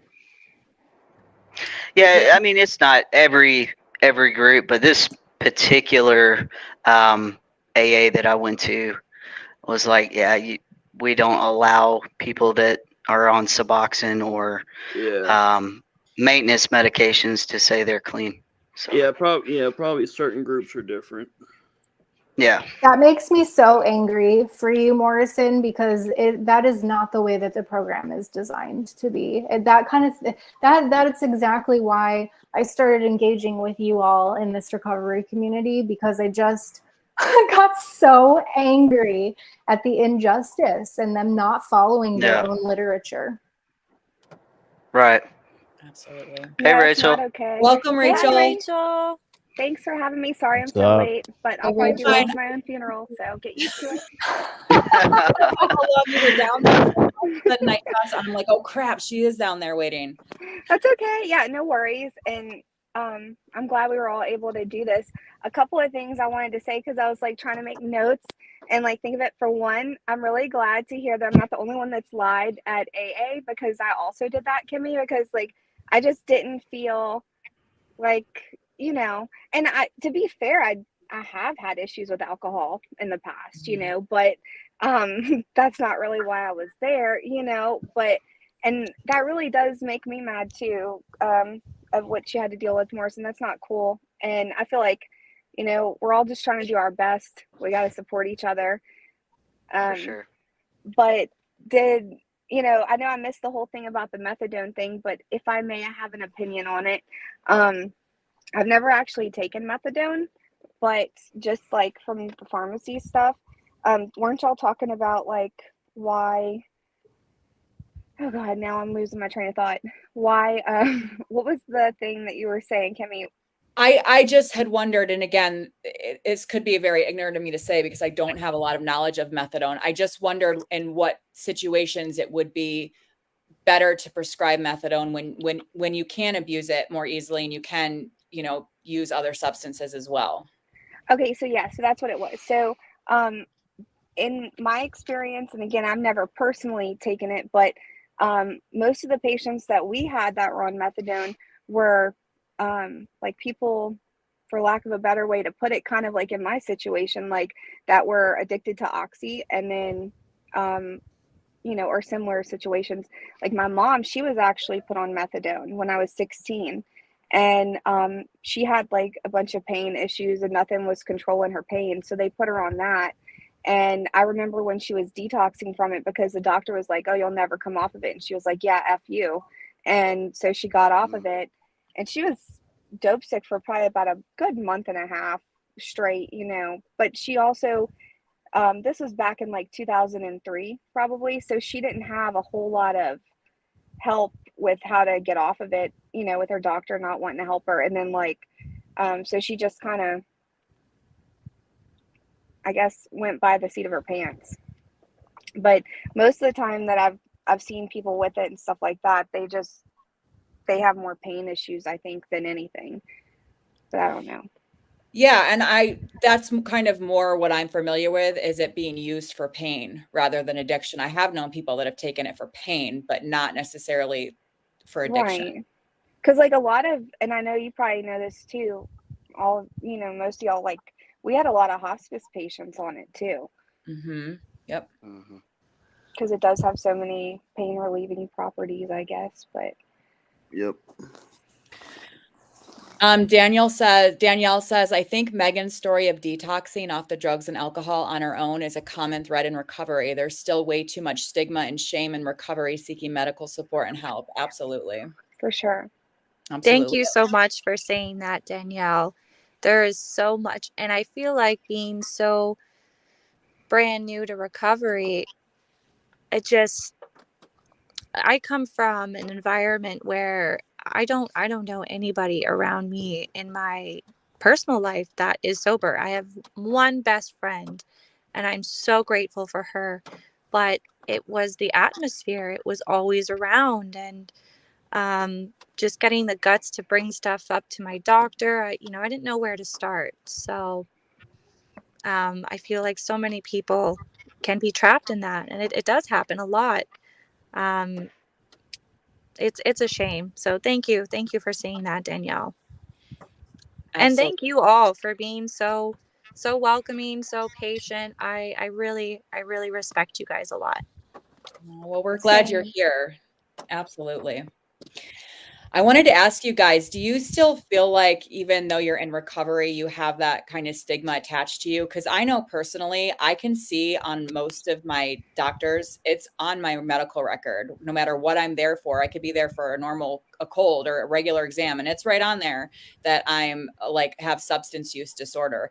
And I don't really appreciate it, if I'm honest. It pisses me off really bad, actually. And like I just had a fight with my PCP about it the other day. It's not okay.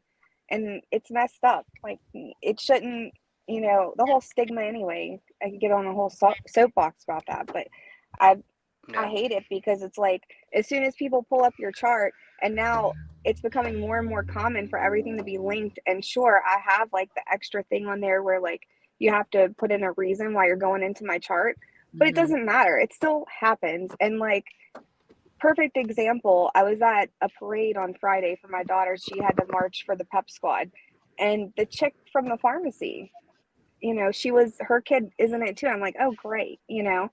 And I don't know. I know HIPAA is a thing, but everybody knows that it still happens, and it just pisses me off that it still follows me. I agree. And I'm not even off of Sublocade yet, and I'm still pissed off about it. But you know, Yeah, working in the medical field, I've seen, like I've had partners that I've worked with that, you know, as soon as you go to a call with an addict, it's like they just see the addiction, they just call them junkies, you know, and it's just so belittling. And you know, I always clicked with those patients and would share my story. And you know, I mean, I've been looked down on in my career, like, oh wow, you know, people still think you're just this addict. Like, it's just terrible. I'm sorry, but those people shouldn't be in the medical profession. I know, like, why Oh, are I you even agree. in there if you don't want to help people, Yeah. and if you're just going to judge people? Like, you didn't go to school to judge people. You went to school to help people. Exactly. So why don't you back the F off and help people and quit being so judgy, because karma sucks, you know? And it makes me mad too, because like maybe last week or the week before, I had a kidney stone and I went to the ER for it. And I know for a fact that the first line of treatment for a kidney stone is not a Toradol shot. Okay. Allotted. Wow. Yeah, like, and I Yeah. feel like if I would have been anybody else, they would have been like, oh, here you go. Here's some morphine. Yeah. Here's, you know, some Dilaudid, sure. whatever. And no, have some Toradol. And oh, you can take some ibuprofen and have a good day. like what? Yeah. And so it just makes me mad, because again, I don't think that it should be like that. Agreed. And I tend to tell providers, like when I first went to my pain clinic, I told them straight up, I was like, no opioids, I'm in recovery. You know, and I get like that. I don't necessarily need to say that, but why do you need to have, they have alcohol use disorder in my chart from my Suboxone program, because I told them because of my weight loss surgery, I get drunk very quickly. And they just slapped on a label of alcohol use disorder on my thing. And I was like, that's kind of rude. Like, I don't appreciate it. Yeah. You know? It would be Yeah, nicer that's if it okay. said this patient is in recovery instead. I'd like that a Right. bit more. Right. I Or get how like about put a knowing the friggin' history asterisk is by our important. name? It basically is. Like, my chart is terrible. Like, you don't even want to see it. They just stick those labels, and it should be to help the patient, but it's almost like a warning label for Yeah, like, hey, watch those out in the for this medical person. field. This Yeah. person's going to be seeking narcotics, so be careful. Yeah. Like any pain complaint they're having, it's not real. Yeah. Right. Now, Exactly. if those Just saying papers that. were to fall in the hands of someone else who is also in recovery, like I personally feel safer around people that get it, and not all professionals do. So that's a little bit tricky too to navigate. Yeah. I mean, you can study it all you want, but the lived experience, you definitely feel safer around those people. But And there's so much stigma around so many things in the medical profession too. Like you have a diagnosis of anxiety, and then all of a sudden your symptoms are all in your head. They're not real. Many providers will just automatically assume, oh, it's in your head. It's anxiety. You know? Oh, that for is the sure. worst. For sure. Yeah, it's ridiculous. I mean, like I said, I've worked with partners. As soon as they find out, okay, this person has anxiety, they're bipolar, they have drug addiction in their past, it's like, okay, so we're going into this call, everything that they're saying is made up. Just dismiss it. That's like, why are you here? You're not helping anyone with that mindset. Right. Or like, what could have happened? Like, what have they been through to maybe cause something like that? Like, I feel like people don't think about that always, and that's really unfortunate. And I know it's probably like super unethical, but I really wish, like, you know how we were talking about earlier, doctors, like, they don't really know what it feels like to be in withdrawal, right? Like, well, I think that they should. I mean, I'm sorry, but I do. Like, I think that they should know. Like, They need you're gonna experience prescribe, too. Right. you're gonna Minimum judge me. experience, 5 years. Yeah, Right. like, Yeah. you know, and that's why I think it's so cool. Like, and I hope it's okay I'm saying this, Tara. I don't think it's a secret, but the peer support thing, like, you have to, you know, have lived it to do that and to help people. And yeah, well, why should they be able to write me some stuff that's going to jack up my life, but also helps people at the same time? And I'm not discounting that because it really does help people. But, and you don't even know how to get me off of it? Rude. Yeah, rude. Yeah. Security. It's a really, really good Security. point. A really good point, Rachel. It's just crazy. And like, you know how y'all were talking about earlier about like, oh, with the dose and stuff. Y'all, like 3 or 4 months before I got on Sublocade, my doctor was like, this is America. You shouldn't have to be in pain. Here's 24 milligrams of Suboxone or Subutex. Like, no, but Bill, I don't need 24. Like, I've been on it for a million years. No, you know, but, and I wish it did, but I don't feel like it ever did help my pain, really, to be honest. You know. I feel like I've heard from a lot of people who were just chronic pain patients, didn't have any addiction issues, but because of, you know, how hard doctors were getting cracked down on with opioids, they were put on Suboxone. And I feel like a lot of them were like, this doesn't help my pain at all. Some of them say it did, but yeah, like I don't feel like it did at all. And then if anything, it just made it harder because in the beginning, and I think I might have mentioned this on Dan's panel, they have you on Tramadol and Suboxone at the same time. And I'm like, what kind of jacked up alien shit is this? Like, what world am I living in right now? I mean, I was looking at the drug regimen for one particular rehab, and it's only for a few days, but they start you, and this is coming off of opioids. They start you on massive doses of benzos, gabapentin, all this super hardcore stuff. And yeah, they taper it down really quickly, but I'm thinking everybody's different, but it almost seems like you're causing more harm, you know, than you're helping. But that's just me. Yeah, because that's a lot, especially when your system's going through that anyway. Jill just said, I'm not quite sure what she means, but she says she's going back on oxys. I think she deals with pain. Yeah, I think so. Oh, too. you have pain issues, Jill? I can't see the chat, but I know she was microdosing a lot of different things that seemed to help her. Can I add something? It's just like I have to get this out. So Jill, I appreciate you sharing that with us. And if we're understanding right, I just want to tell you that you have my full support and your recovery is your own. It's nobody else's business to say what recovery is or isn't because nobody knows what you struggle with. So I really appreciate your honesty. I think you're really brave and courageous for telling us that. Absolutely. Yeah. And please know that you would never get any judgment from me ever. Like, no matter what that means for you, you know, and none of you, like, I hope all of you know that I would never, ever, ever judge y'all for anything. Absolutely. And and thank you for saying that, Tara. Absolutely. 100%. And if I can make it a little bit about me for a second, like I hate to be selfish and start talking about me all of a sudden, because really this is about Jill and what she just shared with us. I just think that even if I were to decide at one point that, you know, I'm recovered, like I can have a glass of wine with a friend. If I don't see myself ever getting there, but if I ever did get there, that would be okay too. So I just would really, the point of me saying that is just to stress that it's my business to define my own recovery, and everybody has the freedom to define their recovery as they see fit. Absolutely. 100%. I mean, I had some people say to me, like, why do you say you're in recovery? You use cannabis. And I was like, well, I'm not in recovery from cannabis. Like, I didn't have a problem with cannabis. You know what I mean? And it's my journey. You know, if I think I'm in recovery, right, it's your recovery. Like, it's not, you don't get to dictate my recovery. Come on. Yep. That bothers me so bad. Yeah, I feel like people make people feel bad for no reason. We have to be way more tolerant in recovery because I think a lot of times people are scared away, you know, to speak like what actually is going on in their lives. So it goes back to like you're gonna want to lie about what you're doing to seem that you're completely clean and you can join recovery now. Like you don't clean yourself up to get in recovery. Like Right. it's a process.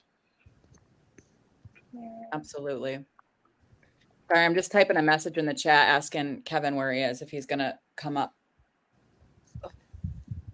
Kind of missed out on his live stream the other night. All right. Oh, there's a message here. Does anybody have anything they want to talk about or say? I mean, I've never gotten any shit from doctors or pharmacy. I know my doctor said that in Gainesville, CVS was going to stop carrying or prescribing, Suboxone to people, which I can only imagine. I guess they just don't want to deal with us and prescribe that medication anymore. I guess it's like a bad look or something like that. But I never have had any like weird, because the outpatient rehab I went to in 2020, all their drugs they prescribed through a certain pharmacy, so they all knew us and they were like super nice to us. Which is like, thank God, that's good, because that'd be horrible if they didn't like us. So yeah, thank God they were cool with us. And then like my past doctor, I never had any of them give me shit, or like the pharmacist. Like one time the pharmacy, I couldn't refill it. And then I had to go to Walgreens and they like looked at it weird. Like, we never even prescribed this to anybody, but I know it definitely does happen. I mean, I've read tons of stories on the Suboxone subreddit on Reddit, and just the stories on there, man. People have so many stories from, all the shit that they've had, discrimination, I almost think you want to like call it, and I don't know, it's like even saying like you smoke, that shit follows you, on your medical record. Like, yeah, I don't know, kind of definitely weary ever to like open up to like a doctor of like your past, but yeah, I just want to chime in on that and say that. But yeah, Are you talking about cigarette smoking? yeah, when they ask They you harp like, on it. yeah. My mom went in recently for a psychological evaluation, and as soon as they found out she was a smoker, that was all they wanted to talk about. Like that, Right. This is what we need to get you quitting smoking. And she's like, I'm not here for that. Like, I'm not trying to quit smoking. Leave me alone.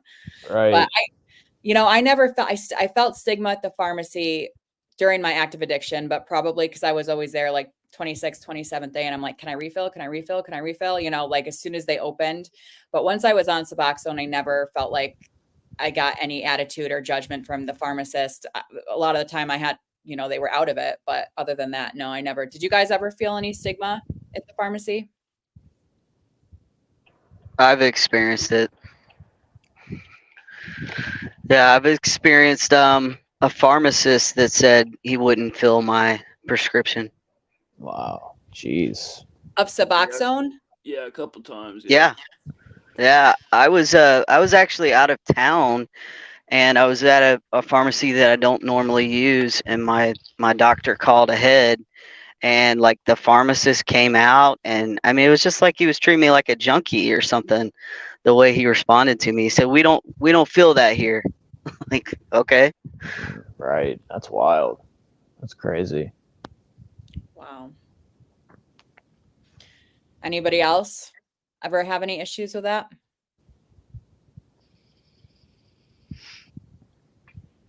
Well, I've never had an issue with Suboxone, obviously, but I had an issue with getting my Adderall filled at one point because my nurse practitioner prescribed it kind of off-label for me because it's for ADHD, but it's in part to help treat my depression. It's an observation that she made that with people with significant depression, that Adderall can be helpful for mood regulation. And so she, in the beginning, before I had started taking the immediate release in combination with the extended release, she prescribed me extended release for the morning and extended release for the afternoon. And the pharmacy tech he called me actually. He wasn't even going to fill it for me. And he actually started talking smack about my nurse practitioner. He was like, your nurse practitioner sounds special. It's like, I what? would Like, have flipped. I was like, I was thinking to myself, That's like, insane. I was thinking to myself, she is special. I didn't say that, but That's not a good, when somebody calls somebody special, that's not. no, it was Not a good like thing. some of the most unprofessional language I've ever heard. It was really surprising to me. And so, anyways, not with Suboxone, but with Adderall, definitely. So Tara, did you, because I know, at least on Reddit, for the last several years, I feel like, or a year or two at least, there's been like a massive Adderall shortage. And a lot of people were having to like cold turkey off of their Adderall because they couldn't get it. Did you have any issues with that? I've had no issues with that. I'm on the generic form. I don't know if that has anything to do with it. I did get some inserts in one of the prescriptions that I picked up. There was an insert saying that there was potential for that to happen. But I mean, I've only been taking it for a few months now, so I was impartial to it. I was like, well, whatever, it helps, but I don't need it. But I never have had an actual issue. So have you noticed a substantial difference in your mental health since starting the Adderall? Yeah, it does help. What really is noticeable is that on days where normally I wouldn't get out of bed, I mean, I have slept in until in the past, like years ago, like I'm talking, like just graduated high school type of age, like, the early 20s. It was typical for me to be out drinking all night and then sleep until 3 o'clock or 4 o'clock in the afternoon. And so these days, obviously, I don't deal with hangovers at all. But what really makes a difference is the days where I feel like I can't get out of bed. Like I feel like dead weight in the bed. Like I cannot bring myself to get up. I take my dose and it takes a while for it to kick in for me. It's like about 90 minutes, but it gives me motivation, for lack of a better term, because it's not real motivation, but it's like, all right, I can get up. So I would say that's the most significant improvement in my life, is that I can get up out of bed. That's really good. Yeah. I still struggle a lot with motivation, but I don't have ADHD. I think maybe I'm just a little lazy. I'm not really sure what it is. I mean, maybe mild depression. I don't know, but I definitely struggle with motivation still. My mom said she had a pharmacist tell her that she would never get off Xanax because Xanax to you is like insulin to a diabetic. Interesting. And I've heard Suboxone described like that too a lot. Like, and I get it as far as stigma, like why nobody should be judging anybody for any medication they're on. You know what I mean? Like what is crucial to one person's life is not to another. I'm not really sure where I was going with that, but. And if I can add one thing in particular, I mean, no judgment across the board. I agree with you there. In particular, if it is prescribed, if a physician has determined that the potential benefit of something outweighs the risk for a particular individual, then I feel like we should be able to scream from the mountaintop that we are medicated. That being said, I look forward hopefully to the day when I don't have to medicate, but I'm so grateful that for this season of my life, I've been able to tap into something that is helpful. Absolutely. And again, like I don't want to be on medication either, but I am to the point now where if, this could change tomorrow. We all know how I'll have to change my mind, but if the doctor that I was seeing felt that I would substantially benefit from medication, then at this point, I'm going to try it, because what do I have to lose? I mean, if I can better my mental health with medication alongside therapy and treatment, then that's an option, absolutely. Do it works for you. Yeah. I mean, luckily, that's not, my providers don't feel it's necessary right now, but if down the road, if it is, then so be it, And to the credit of my medical care team, they're all very concerned and like, that's not the right word. What word am I? They've all been very diligent in making sure that I'm working closely with a therapist before prescribing anything at all. Right. So I recently moved, relatively recently moved to Santa Barbara and had to establish care here from just being new to town. I think I just told y'all where I live. Anyways, that's okay. That's not, I'm okay with that. It's a big place. My mom doxed me in the chat like last week. So it's like, well, I'm somewhere in California. So anyways, I just recently, a lot of us are. yeah. So, okay, relatively recently moved here, had to establish care with my medical team.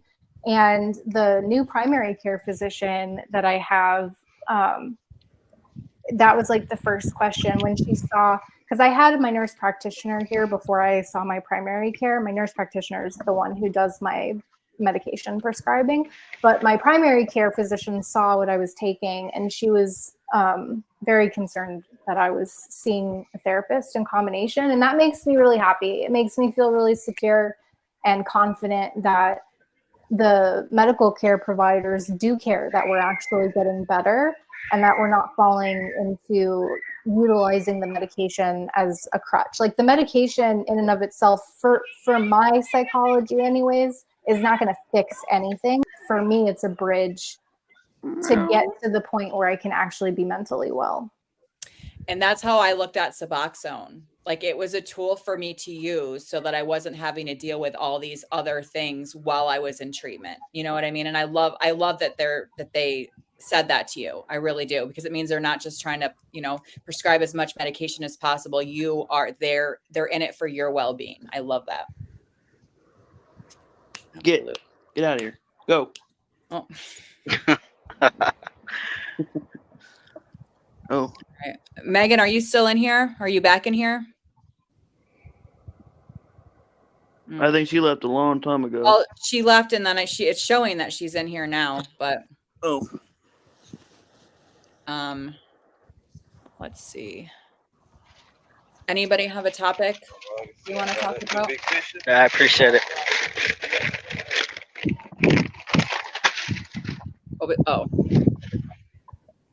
No, Megan, we can't hear you. I do see that you unmuted your microphone, but at least I can't hear anything you're saying. Can anybody else hear her? No. I can't hear. Oh, she went out. I think she'll come back in. Does anybody have anything they want to talk about? Portals. Rob said hi a little while ago. I'm not sure if he's still in here or not, but hi, Rob, if you're still in here. What's up, Rob? I had to private that live stream from the other night real quick. What happened? Oh, well, Rob's mouth is worse than mine. Let's just say that. Oh. Yeah. So anyway, okay, I think she's gonna come back in. Yeah, does anybody have anything they want to touch upon? Huh?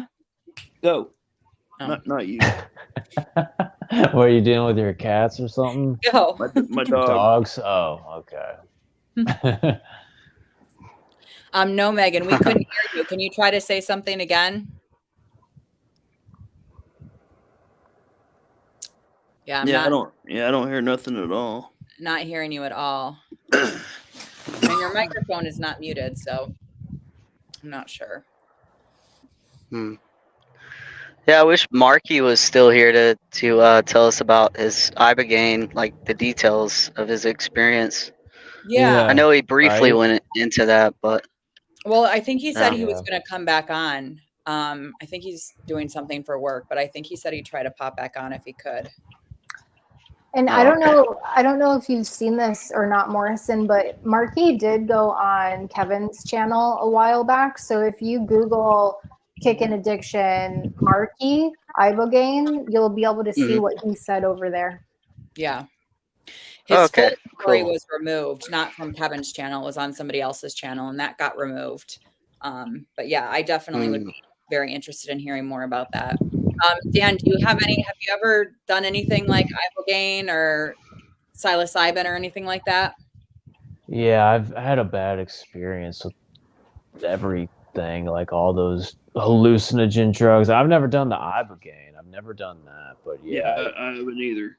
I had a horrible trip on mushrooms. Horrible trip on acid. I don't even know if it was real acid or I had an awesome trip on shrooms. real, like a designer drug or some research. I don't know, man. There was a lot of people were talking about it whenever I was like a teenager, like how there's like not real acid. I don't know. I was like tricked into doing DMT, so yeah. So I didn't like any of those drugs.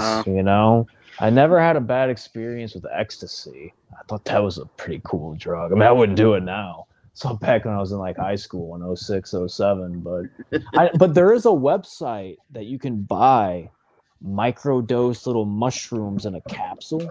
I don't know. I've heard it's good. You microdose, Well, there's all ads these- all over Facebook and Instagram Yeah. about like Mhm. mycologists, and I'm like, how do you know what you're getting is legit, Right. Exactly. Our drug market's so fucked up now, man. I know, Yeah. right? Yeah. Yeah. It's also a little sus to me how they're pushing this stuff so heavy. Like, I'm not downing. It can help people. Psychedelics and even cannabis use can help people, but it's a little odd how it's like a really big push to microdose and to take all of these. That's kind of my conspiracy brain talking though. Yeah, I hear you though. I always get wary when anything is overly pushed. I'm like, why are they doing this? Yeah. Right. Megan, are you back? I heard something. Earth to Megan. I unmuted and maybe it might have been my. Oh, maybe it was you. Okay. My hesitant voice because I didn't want to interrupt you, Kimmy. It could have been Megan. Okay. I just I was gonna chime in on the psychedelic conversation and say that I have loved psychedelics in the past. I haven't engaged in using them since I've been clean and sober, and I never abused them. I wasn't like addicted to them, but I really enjoyed them. And I've had bad trips and I've had good trips. I've had the whole range of experiences with the different ones. I was really surprised when my nurse practitioner suggested ketamine and psilocybin for an alternative treatment for me.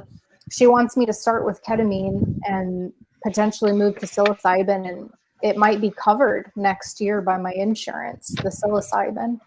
So I'm hesitant, because I don't want to fall into a pattern of abusing substances again, which I think there's real potential with the psilocybin, because that's something that my nurse practitioner said she would trust me at home. If I wanted to start taking it now, I could go buy some, and oh wow, it could potentially help me.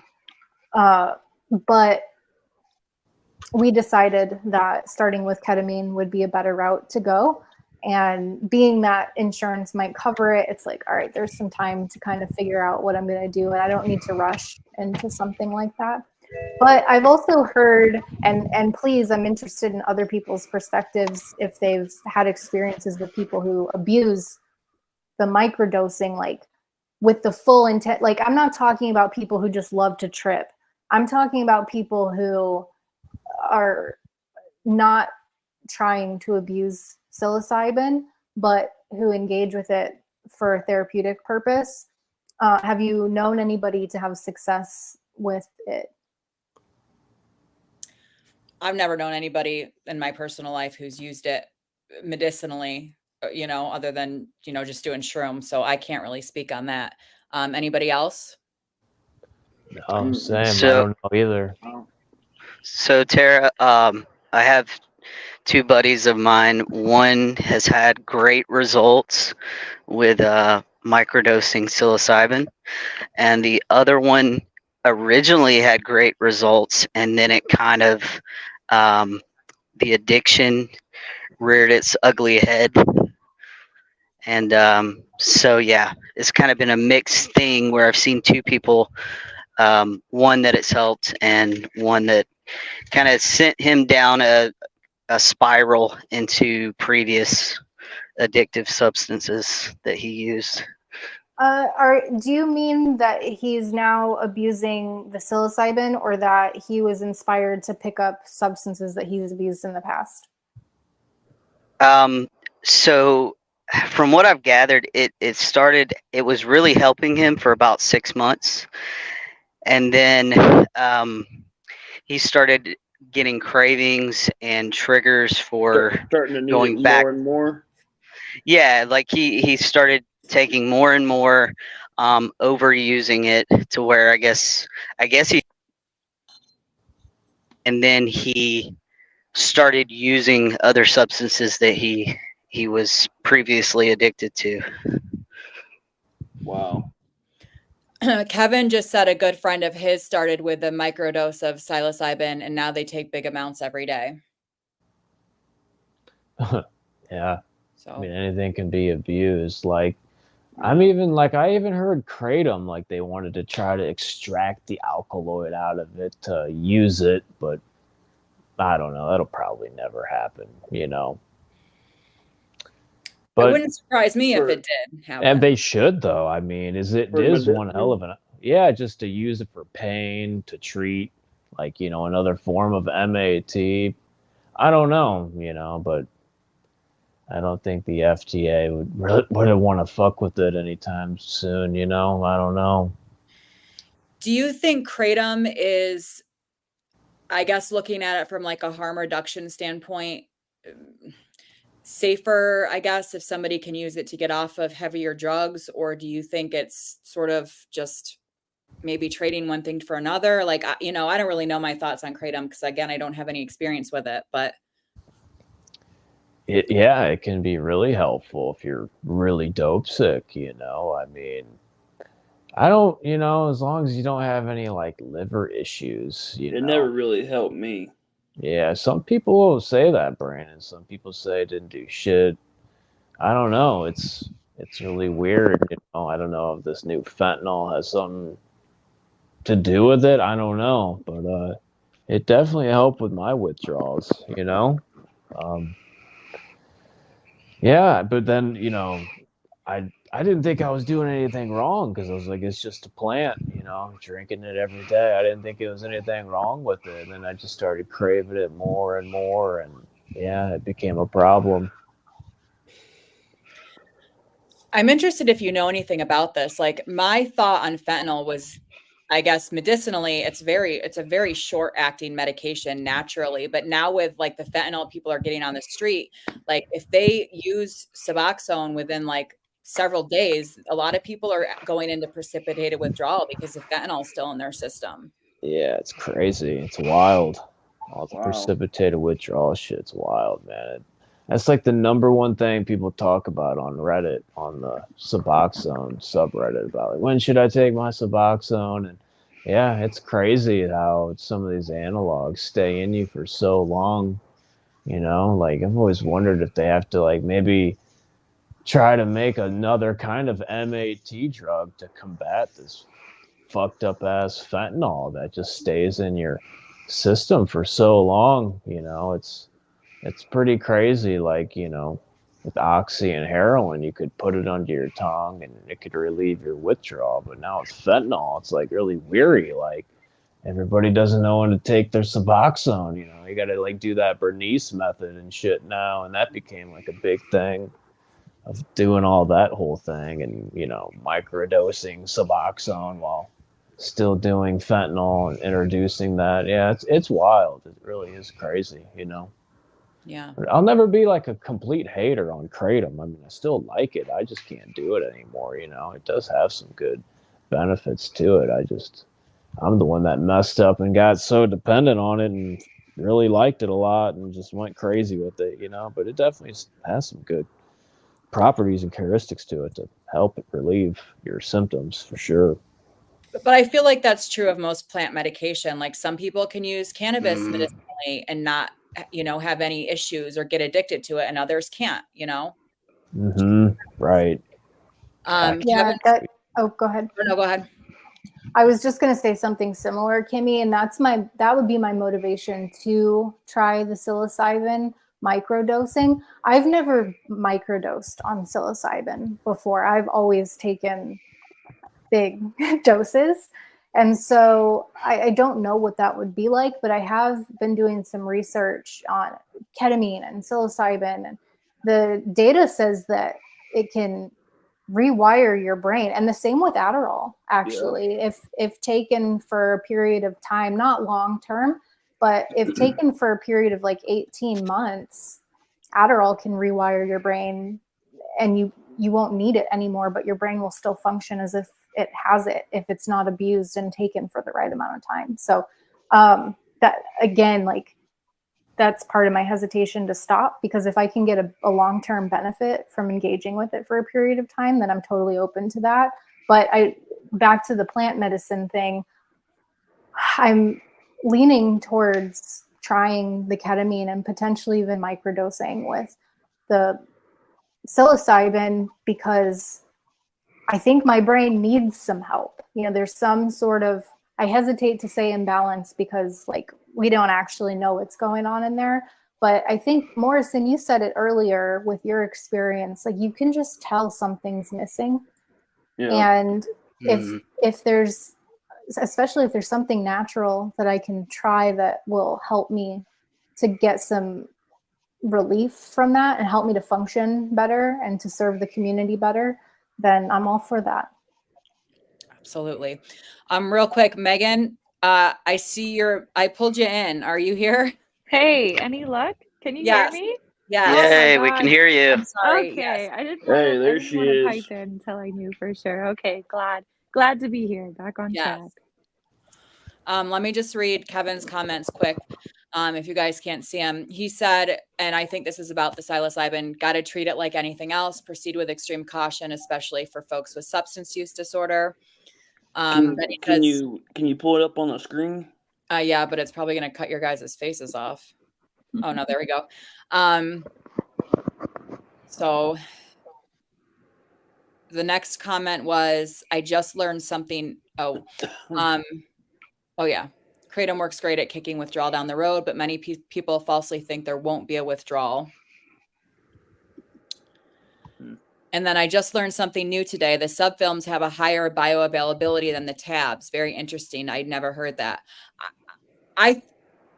To me, I thought that's kind of why the films were created. Maybe I'm wrong, but I thought that's why they were created, because they had a better bioavailability. Megan, did you want to add anything to what we've been talking about since you weren't in here? Oh man, you know what? It was funny. I was kind of talking to myself there for a little while, and I was like, you know what? I think there's something wrong here. This was way back. I think we were talking about stigma, at the pharmacy or with, GPs.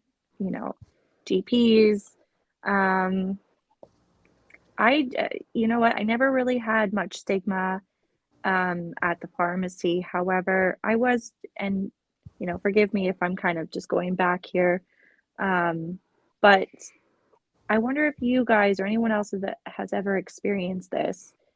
Going in to see your GP or whoever you're going to talk to about getting help, whether it be with recovery, whatever it is, your first step.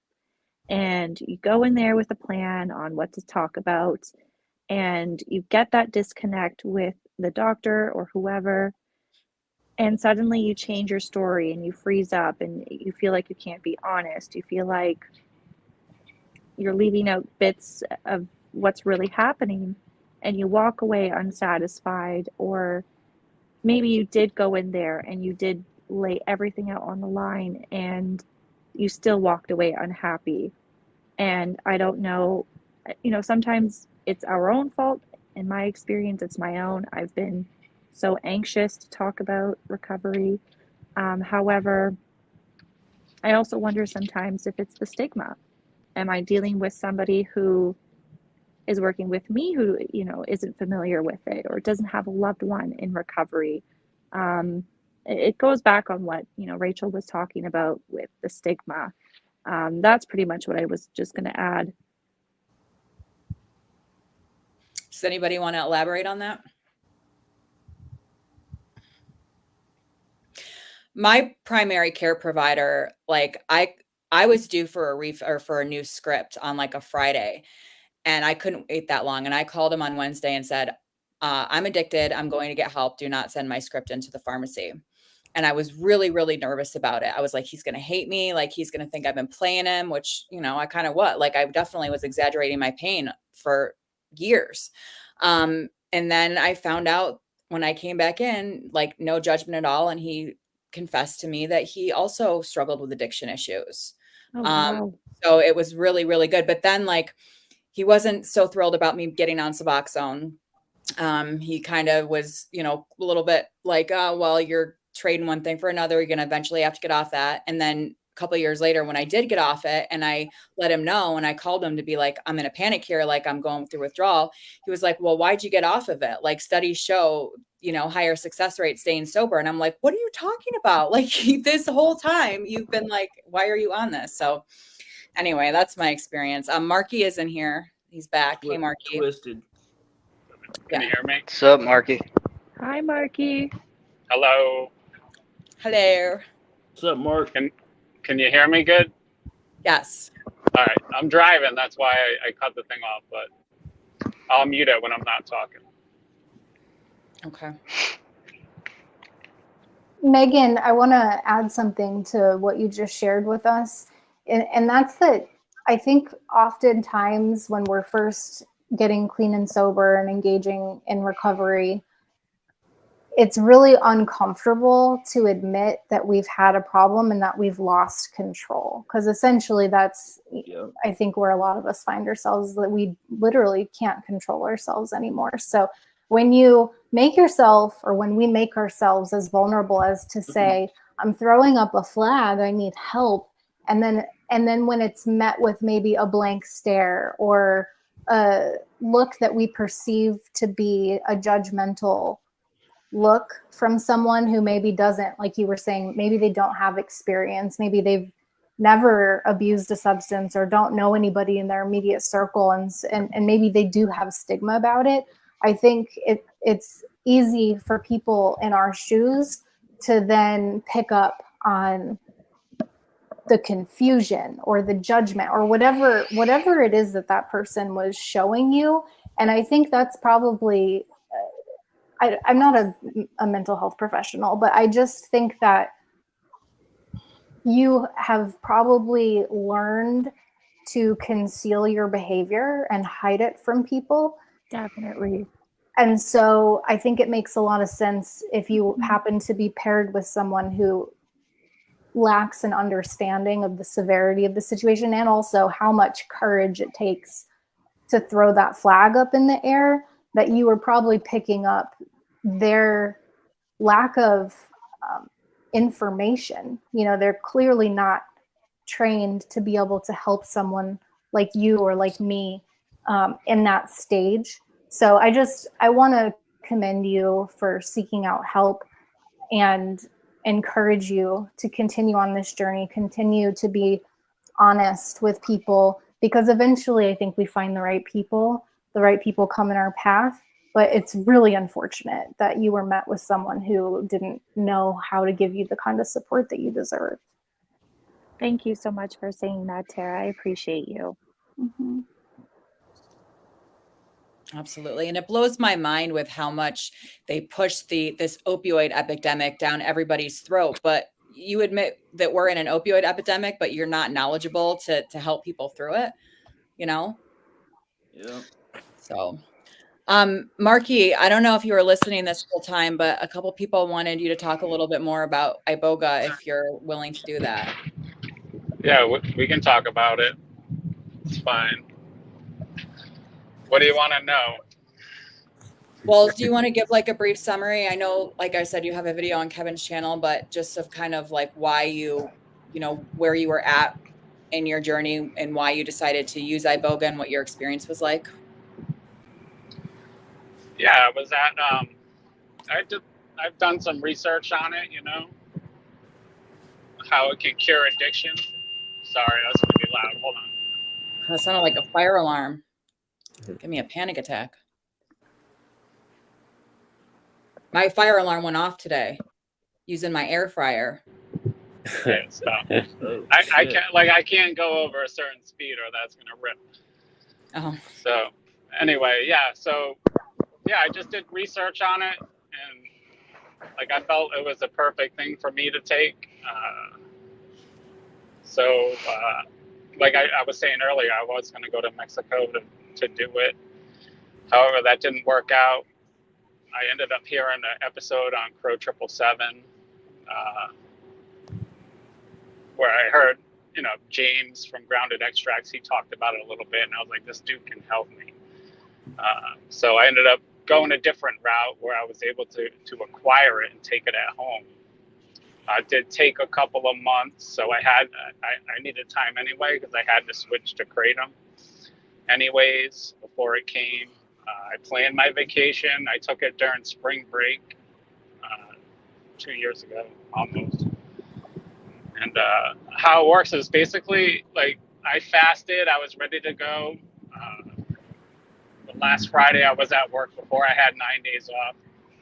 I fasted all my food. I took my last dose of Kratom in the morning, and I started that Saturday morning. Okay, so what it is basically you're gonna do it. I had to do it for 4 days. Okay, so like the first day you have 4 pills you have to take. You take a test dose, right? So I was real sick. I had to stay up all night. Can you hear me? Okay. I can. Okay.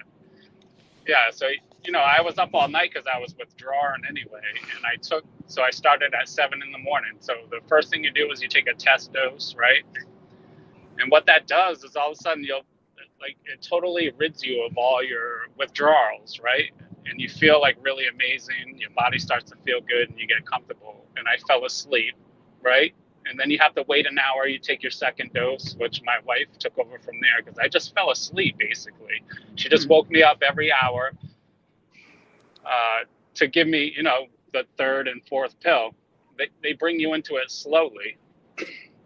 And then I can just remember, like, I was basically passed out, but I started to hear these drums start beating, like boom, boom, boom. And I'm like, all of a sudden, like, Oh Lord. I'm laying in, yeah. So I'm in bed and I'm looking up at the ceiling and not really looking at the ceiling. Like the ceiling was gone and I was looking like almost up through a grave. And these African like bleedy people were like coming in, looking up and looking down at me and looking at me and looking at me all funny and giving the head nod like, hey, like they shake their head, yeah. Then another one would come into view looking down at me. And it was like, I felt like they were giving me the nod, like I was good to go, right? The next thing I knew, I was like in this cylinder. Like a lot of things happened before this, but this is like when it really started working, right? Like, because it's pretty intense. Because when you're in the experience, you're completely sober minded. It's really strange, right? Like you don't have, like you're just in another place basically, but you're sober minded. You're not like, oh, I'm doing ibogaine right now and whatever. You just kind of lose touch of that. But I ended up like in this cylinder of liquid, right? And it was surrounded like this octagonal room with like buttons and levers all over the place. And there was this guy and he was like turning around looking at me, but like I was in like a cylinder of liquid. It was real strange. And he was like pushing buttons, pulling levers and looking at me, and he'd go back. And then all of a sudden I found myself like in the rainforest, right? On a double-decker boat, basically, like in the Amazon, where I pulled up to this like city right in the middle of not like a city, but like a town right in the middle of the Amazon, where like I spent like a lot of time there. It's a long story, but I was like taught about the like these people were like under like government oppression, right? There was a lot of things going on. They were holding back their food, holding back their water, and I met these like teenage kids, and they like took me in, and like I don't know, I had an incredible experience. Like this is just a small little fraction of what I went through, right? Yeah, and I went to like so many different places and many. I could talk for hours about it, but it's like so fragmented. And another thing that it does is like when you're done taking it, right? Like there's this introspective phase when you do ibogaine, right? Like for me, I was in this gigantic glass house, right? And it was made of glass, the sun's shining in, and like your mind is super sharp, and you start like analyzing your life, like things you've done and things you want to do in the future and things you've done in the past and all these types of things.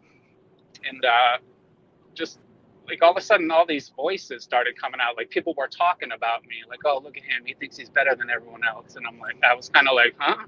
He's like, oh, look, he started smoking again. And I was like, no, I didn't. Like, and like they kept going in on me, right? Like they just kept going in on me like constantly.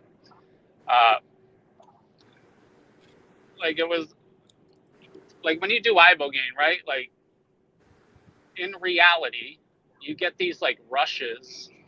Like it almost feels like your skin's crawling, like it goes throughout your body, and it's like an incredible feeling. Now, when that's happening and you're in the experience, it's like the most amazing thing like I've ever felt in my life. Like whether it be for sadness or being angry or something happy, like something good that happened. Yeah, it was just great. Like, and I'd talk about some things that's real personal. Like for one thing, like I went back into like I was in my mom's second floor apartment in Rhode Island, like before I had moved to Florida, right? And I was dating this girl, which like I always felt bad about it, but like I was there in my mom's apartment, and I was looking at like you could smell the Christmas candles burning. My mom's little like Christmas village was all put out with, and it's like you're really there, like in the past at a moment. And I see her get out of her car, and I was like, oh no, like she was coming up, and I was gonna move back to Florida. It was like this long thing, but she knocked on the door. This is something that always bothered me, right? And I'm reliving it. And she's like knocking on the door, and I can see her like, because when you do ibogaine, you have this like third vision. It's like your third eye's firing. So up in like the peripheral of my vision, I can see her on the other side of the door crying. And the whole time you're like analyzing it, like, open the door, you piece of shit. Like, you know, that's a horrible thing to do. So like things like that would happen where you could like go back to certain situations in your life and kind of like relive it, but like bury it in a way, right? Like I should have done this, and you know, I'm not that guy anymore, but this is how I should have handled it. So a lot of things like that happened when I did it. Besides, you know, I'm sorry, I'm driving, so it's hard for me to like go deep into stories, but that was kind of like what it's like, really. Like they can bring you back to like not only things you've done in your past, things that like to different places. It was really incredible, but you know, but when I came out of it, like the most important thing though, like when you come out of that whole experience, right? It is exhausting, but like you totally lack, like I remember like the first couple of days I was real foggy, but like when I finally felt like I could get out of bed and I knew it was morning time, like I could see the sun had come up, and I'm like, oh, should I get up and get coffee? And I'm like, well, do I even drink coffee? Like, I don't want coffee. Well, normally I drink coffee. Should I get up and have coffee? Like, you have no need for anything. Like, you don't, like, I wasn't even thinking about Suboxone. My body felt really well. And that's like the best way I can explain it. Like any of your bad habits or things you do, like it wasn't there. Like you didn't have to do it. Like if you smoked cigarettes, you weren't gonna have to smoke a cigarette. You weren't gonna have to do vape. Like that part was gone from your mind. Is the best way I could explain it, right? Does that make sense? Like you just didn't. Yeah, it's You like a didn't feel the reset. need for it. Yeah. Exactly. That's what I was just going to say. That's all the research I've done has said it literally resets your brain to like pre-addiction, pre-mental health disorders, Wow. things Right. like that. Yeah. Yeah, it's interesting because you can think about them, right? You're still you. It's not that nagging, like, oh, I gotta, you know. Yeah, you get to exist. Like it's the only way I could have got off that. I was so thankful for it. Like I didn't have to worry about, even though I was super tired. Like it really wears you out, right? It's a super exhausting experience, but yeah, I was Yeah, super dude. thankful I for mean, it. There was nothing like it. I would do it again if it was like something anytime. I'm just happy like I can exist, like feel good, like knowing that something like that does exist, because that could help a lot of people, you know. So have you never had cravings since then? Like your withdrawal was No, I hate, like you guys know, I hate Suboxone. Like I hate it. Like I equivalent, like I equate Suboxone to death, right? Even when I came out of that, like I wasn't taking Suboxone no more. I was gonna live. I chose life over death, and I still feel that way about Suboxone and that whole thing. Like I have no interest of taking that. Like it just robs you of your soul. I felt like I got it back, and I'm not letting it go. You know. But I mean, did you never have opioid cravings? I get you don't want to be on never. them. I don't either, but I still have cravings. Okay. I do not. I don't like that part of my life's done. That's awesome. I'm not doing it. But yeah, like you guys were talking about drinking earlier. Like, yeah, I drink sometimes, right? But like I drank during that golf tournament like a couple weekends ago or whatever. Like and I decided right then and there, like I'm not drinking again. Like it just does nothing for me, you know. And it's just, yeah, I'm just done with all that. Like I like most of you guys, like we lost a lot of our lives to like addiction. Like things we can't fix, we can't go back in time. We can just fix now and move forward. Like, you know, learn from it and move on. You know? I don't feel like it's a disease and you're stuck that way forever. I don't believe in that type of thinking. I'll never think like that, you know? Like people can't heal. You're always gonna be. Yeah. Yeah, that's just a state of mind. Like I don't believe in that. I don't think it's a dis-ease, you know. Okay. Marky, do you ever have flashbacks to your experience in your daily life? Oh, no, not in my daily life, but I'll never forget it, Tara. Like I will never forget that experience ever.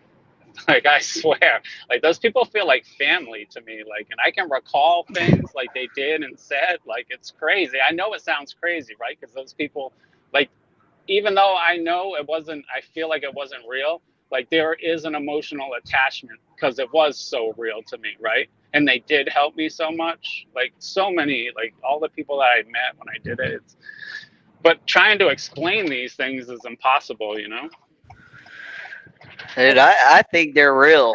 Like I yeah, think it's very real. They like they helped you time travel. Oh, I know it's real. I really yeah.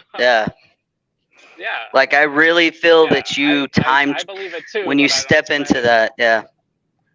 Yeah, it's just a different plane of existence. Mm-hmm. Yeah. Yeah, and it's I don't know. A portal, man. Yeah, it was. Yeah, I know I did. Like I said, like I know I met these people. It was too real. Like your body can't just like you'd have to do it. You know. That's the thing. All right, hold on. I'm going through a gate, so I have to mute. I would love to do iboga, but that is terrifying to me. Yeah. Terrifying. Yeah. Agreed.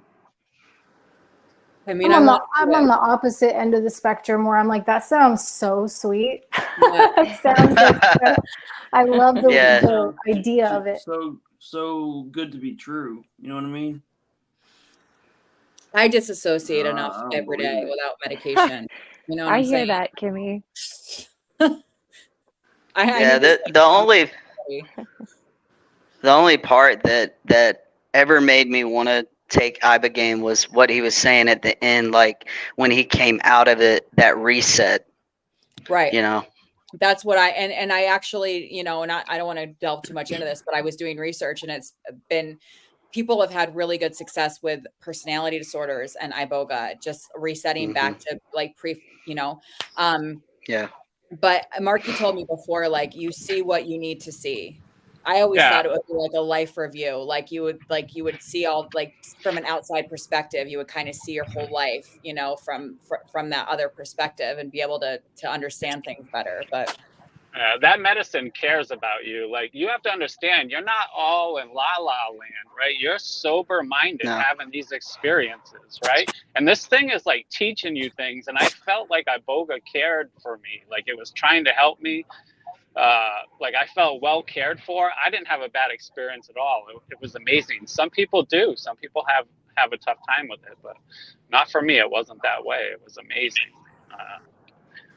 I wouldn't change it for the world. I'm glad I got to experience it. So you don't have to be scared about it. Yeah, it's uncomfortable, like trying to get into it, and it's like not something you do on Friday night. Like, you have to lay in bed, and you can't leave. You open your eyes and everything's shifting real hard, and you're like, oh my God, you just have to lay there and be still. But then you go into that dream state, or wherever you go, astral travel, wherever. The astral plane. Yeah. Yeah. But once you're there, you're normal. You're just normal. When you came to, did you feel like, did you have to like kind of reorient yourself and be like, oh my God, what day is it? What time is it? Did it feel like it lasted a lot longer than it did? Yeah, I thought I was gone for a long time. So, but I knew, like, when I came out of it, I'm like, well, I knew I was 4 days. I was like, Dave, what day is it? And she's like, it's Wednesday or something. And I'm like, okay. So I did the math in my head. I'm like, yep, all right. But like, not that I didn't want to get up, because you're still like, you're not okay really you can get up, but not really. Like, you can still have like slight hallucinations and things, you know, like I did. I was like outside, and the kids made a mess of the garage, and because your emotions can, like, if you get sad, you'll get real sad, or you'll get real happy, or if you get mad, you'll get super pissed. And like, they destroyed my garage, and I like felt the need to go try and pick it up, and I started like slamming the broom on the ground, and like these things started rolling out from the broom, right? They would roll on the ground and like turn into bugs and then go into the walls, and I'm like, what the hell? I'm like, babe, get in here. I'm like, look at this. I was like, we got bugs everywhere. She's like, there's no bugs. You need to get up in bed right now. I was like, okay. I was like, oh, they're not real. Like, sorry. I would so like, you have to chill for a couple days, like in bed after. So that shit sounds like a trip. But man. if you needed it to get off of drugs or do something like that, like, I totally recommend it, because it works, you know. Yeah. Kevin says he can't even handle 420 without having a full-blown breakdown. Yeah, but that's what I mean. Like, you're trying to be, you're thinking you're awake, experience, like you're laying in bed messed up. No, you're gone. Like, you're somewhere else, sober minded, like feeling great, like going through this experience. Like, it's not, like, getting into it is tough. Fine, I would agree with that, but Marky, yeah. oh, sorry. You mentioned that some people have a bad trip. You had a good one. What was your mindset before going into it? I knew I prayed over that, and I just, like, I knew it was going to work for me. So I asked it to help me. Like, you have to set your intentions. Yeah, you have to set your intentions. Awesome. And I did, and I wanted to learn. My intentions were, I never wanted to take Suboxone ever again. And that I just wanted to learn a little bit about the world that I lived in. That's what I asked for before I took it and prayed for. So, and like, that's what it did. Like, I don't know. It's exactly what it did. But all right, guys, I'm going to jump out. I pulled up here. On my way back home, I'll jump back on. Okay. Okay. Thank you for sharing, Marky. Yeah, see you, man. Right. That was awesome. Right. Yeah, thanks for sharing that, Mark. Yeah, I feel like that was a problem. Like, going into it being like, I'm going to have a panic attack. I'm going to freak out. Yes. Then I am. Set your intentions. You're absolutely right. Well, you psych yourself out before you go into something, and then story of my You're life. like, oh, geez, why did I do that? Yeah. And it sounds Well, it's really, also like, sorry, go ahead. Go ahead, I Tara. was just going to say it sounds really similar to other psychedelics too, where if you're not having a good time while you ingest the substance, you're not going to have a good time on the substance. So it's really good to know, because if I do move forward with ketamine, I think from what I understand, it's a very similar experience in terms of setting your intention and having a Pretty much, positive mindset. so pretty much the mood's got to be right. I'm interested though, because like iboga is a dissociative. So what would be the difference between a dissociative and a psychedelic, or whatever you called it? Kimmy, that's an interesting question that I would like to have answered also, because I had a similar question with respect to DMT. When Marky was talking, I was like, what's the difference between all of these things? Mm-hmm. Yep. Yeah. Right. I mean, it doesn't, his story is great, and I'm really, thankful that it helped him. But even if I've never taken ibogaine, just with a little bit of psychedelic, which is completely different experience I've had. Even times that I would set my intention, it's like you get to a point where you really have to let go, and whatever happens is going to happen. So it may not be a great experience for some people. So I just wanted to point that out for anybody that's watching. It's not, all of these things are not right for everybody. But I feel like too, maybe it's not necessarily supposed to be a great experience. If you're supposed to learn from it and basically reset yourself, it might not be pleasant. You might have to relive Right. you don't want to Yeah, relive. Kimmy. You're Yeah. 100% I just right. mean for me, like the spiritual implications, it does open you up to a lot of, I mean, you're traveling through a myriad of dimensions, timelines. So, some people do have contact. He had contact with good entities, but, spiritually, it can affect some people. That's all I wanted to point out. I see what you're Good saying. It can kind of disclaimer for open you up to sure. like bad energy or something. Yeah, for sure, for sure. Yeah. I don't need And any of that. Not for everybody, right? And Marky did Yeah. mention that he had that one challenging, if not others, but he mentioned the one challenging memory with his mom. And so I think the fact that he set his intention and had the mindset that he wanted to learn something and have it be a constructive experience probably affected the way that he came out of the whole thing. Yeah, absolutely. Whether that be good or bad, Yeah. So Rachel's back. Oh wait, no, did she leave again? She was here for a I think second. she said her phone died. I heard a lot of and air in she the was- background. I wonder. Well, she just came back in and she didn't say anything, but Is she's she gone in now. there? No. Well, I feel like this is a good time. I have a therapy session in 15 minutes. It's Okay. via Zoom, but I need to, my alarm's going off. I need to use the restroom, all the things. So I'm going Thank to, you so much for coming on. It was nice to see you, Tara. Yeah. Thank you likewise. so much. Pleasure Yeah, to glad hear. you made it, Tara. Yeah. Thank you so much. It was nice to hear your voice. Nice to see everyone, and I will see y'all later. All right, sounds All good. right. Bye. Bye-bye. Take it easy. Bye, bye, Tara. Kevin just said he saw the new Exorcist this weekend and it was spooky, and I'm like, oh, I want to see that so bad. I watched actually, you know what? I think I watched the trailer on your live there recently, and we were like, it doesn't seem as scary. But No. hey man, it's the trailer, right? It's not going to give away Yeah. all the good details. So Well, I was hyped to see The Nun too, and I kept saying I was going to go see it. Who knew if I actually was? But Kevin he kind of said it sucked, so I was like, all right, well, whatever. Maybe hey, I is Rob going to come in here at all? I don't even know. Rob, are you still in the chat? Is his name Rob Clark?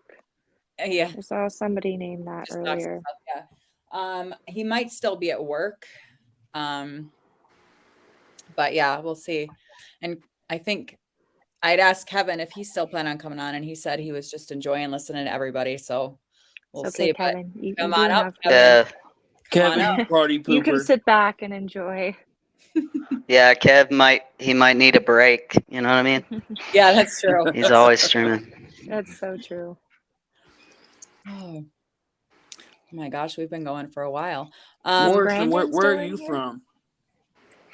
I live in Georgia, the dirty South. Okay.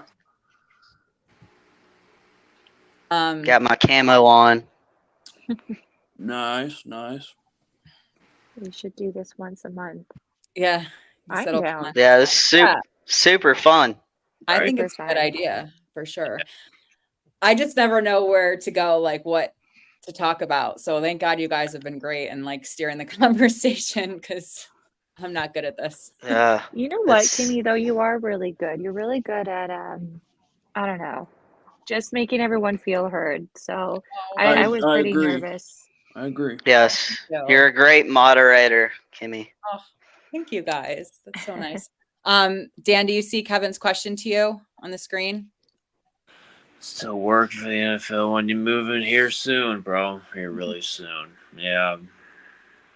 Really soon. Yeah. Probably Yeah. this winter. But I'm gonna make I don't know, man. After the relapse, a lot of shit fucked up, bro. So Take your time, bro. one Take your reason time. why I'm moving from here, man. Yeah. I don't know. It's like a whole nother video for another day. I'm not gonna rant about it, but yeah. Real. Yeah. It's like some drama, work shit, Yeah. Work bullshit. All the people like on strike right now, like all like automobile people, there's like healthcare workers on strike and shit, Pretty crazy for real, you know what I mean? Like people like are not happy with their jobs and shit, man. It's one reason why I'm moving. I can't afford to live in Florida, man. I can't afford this place at all. I wish I could, but Yeah. I can't. Yeah, it's gotten insane out there, man. Yeah, it's like people like so affordable in the Midwest, Like it's really affordable. Yeah, you said you're in Georgia. I'm just in Jacksonville, like 30 minutes away from Georgia. Oh yeah, dude. I lived there for 2 years. Yeah. I love Jacksonville. Yeah, a lot of Georgia people here. Yeah. Yeah, man. It's pretty. I don't know. Like I said, it's kind of fucked up for real what all happened, man. Either I'll say it as simple as this: whenever we went to the training field, it wasn't the same. I'll say that. Like promises were not kept. I see why my old boss, had a big falling out with all them, and she didn't go over. Like it's just drama, man. I might explain it on a live one day. But yeah, man, it's all the reason why I'm moving back. Yep. We're here for you, brother. We're here. Oh yeah. Really, it is really like I was pretty angry and pissed off for a while, man. It's one reason why like I wasn't on YouTube and shit, and like I don't know, a lot of stuff happened, and like over this summer, after I relapsed and shit. I mean, that wasn't the cause of it, but I don't know, man. A lot of falling out with an employee and just a bunch of bullshit, man. I mean, dude, the owner of the Jags is the 7th richest sports owner, man. He's literally is the top. He's in the top 50 richest people in America. He's worth like $13 billion. Like, Yeah, like yeah, it's it's fucking insane, man. Like, yeah, man. Like, I mean, that's good for him, but it's like, bro, I can't afford it here, man. Working for a fucking corporation that, billionaire, millionaire football players, and it's like, you get paid like pennies and shit, man. Like, I wish I could still keep Florida as my home, but it's fucking ridiculous here, man. It's hella money. I'd have to like, you guys don't understand, like when the season was, when the football season was over, when I had that little off time, I was looking for places to live around here, man. It's like, dude, I can't afford shit, man. I looked into Dude, real estate real estate's gotten crazy there, man. Yeah, man. I even looked into sober living. I did. Yeah. But I was like, I kind of It's like, I don't, man, if worse came to worse, but I'd rather have my own place. But yeah, man, I just feel like I worked my ass off to have to like live in the hood of Jacksonville, man. There's been crazy amount of murders here lately, man. Like, there's just a triple murder up the street from me like 2 weeks ago, man. I mean, every day somebody's getting shot in this city, man. You know? Damn. Yeah, dude. yeah, Like, it's bad, man. yeah. Me and my wife were there in March, and we were actually looking to move back down there. Mhm. And just with the crime, man, and like you're saying, man. the real estate's so high, the cost of living, and so you basically have to put yourself in that area where all those shootings are happening. So we were like, I don't think we're gonna move down there. Yeah. Right. I would way rather live back in my hometown than live here any day. Yeah.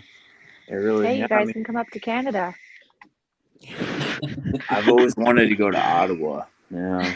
I'd love to go to Canada one day. Yeah. I love Canada.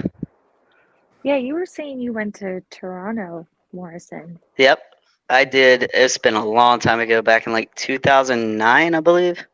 Oh, but I wow. loved it there. Yeah, I loved it there. It's not bad. It's good. I mean, I'm not for one living in the concrete jungle, but hey, How good far? food. There's always something going on. Mm-hmm. I'm not sure if this question is meant for you, Dan, from Kevin. He says, how's Uber been? I want to get back into it part-time. It's kind of fun.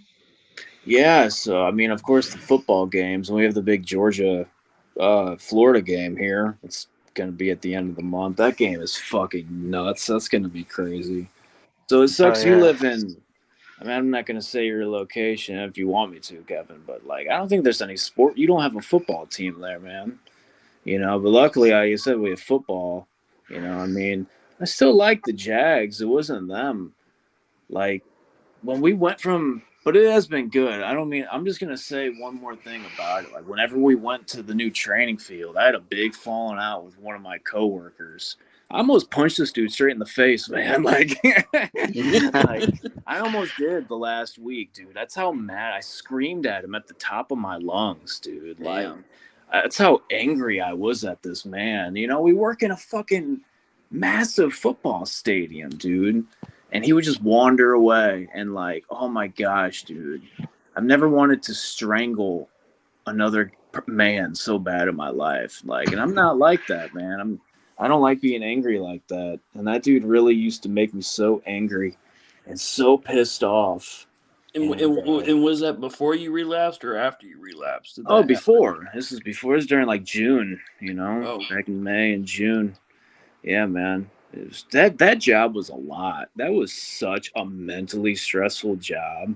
It was a lot, dude. I mean, I thank Suboxone for having me go to, you know, being mentally, you know, able to go to that job. And it's just like, I wanted to make that a long-term career, stay in Florida. I really did, man. But I don't know, man. Is that better, Kevin? It sucks. Kevin said he forgot to tell everyone they're on skinny mode. I love what he said. I can't remember where skinny mode came from, but I love that. But yeah, you should get back into the Uber's cool. I just do it like when there's football going on, you know? I don't like to go out at night. Yeah. You make some good money. Somebody was Dude, I did. Like, get the fuck out. I did a little bit of Uber when I was down there in March, and at night, and it took me to the hoods. Yo, it was rough. Yeah, there is, man. There's some fucking hoods here in Jacksonville. Yeah, man. Yeah. Sure. Yeah. Florida's nobody wanted to get out of their house. Right? Yeah, man. Like half of this city's the hood. It really is. Yeah. You know? Yeah. Like beach or the hood. Yeah. Like I'd try to stay by the beach, but Uber would end up taking me straight to the hood every time. Yep. That's the thing with Uber too. You can't they don't want you to decline a drive if you can see where it's gonna go. So that's where they kind of get you, because if everyone saw where they were going, you know, no one would get a ride sometimes. Exactly. Is it worth it though? I mean, like, is it pretty decent money? I think it depends. You really on have to tips. go at it. I've never really done it. Yeah, it depends on the location and like peak times. You know, like he was saying, if a game's going on, a concert, something like that. Oh yeah, because of the surge prices too. Mm-hmm. So I don't know if they pay you like per trip, and then you get extra with tips. Yeah. Something like that. Yeah. But hey, if you don't want to talk to people, Kimmy, just do Uber Eats. Yeah, You know, well, just do that's the what I food was just delivery. thinking. Yeah, absolutely. Yeah, DoorDash or something. And you can always take a fry. You know what I mean? Yeah. Just get Sneak random. some fries I'm just in, kidding. yep. I'm kidding. I would never do that. I'm not. No, that's bad. $30 I an hour honestly, is I pretty bring that up decent. because I'm pretty sure somebody did. I ordered, oh, this was a long time ago. I ordered like McDonald's and I had a poutine and like there was just a big glob that Oh, was wow. missing and I just felt totally uncomfortable. I was like, yeah, you know, I'm not gonna go for this. And you think about it, these guys, if they're working and you know, delivering food, they might get hungry. Who knows? Yeah. For sure. Well, Especially if it's Tim yeah. Hortons. Mhm.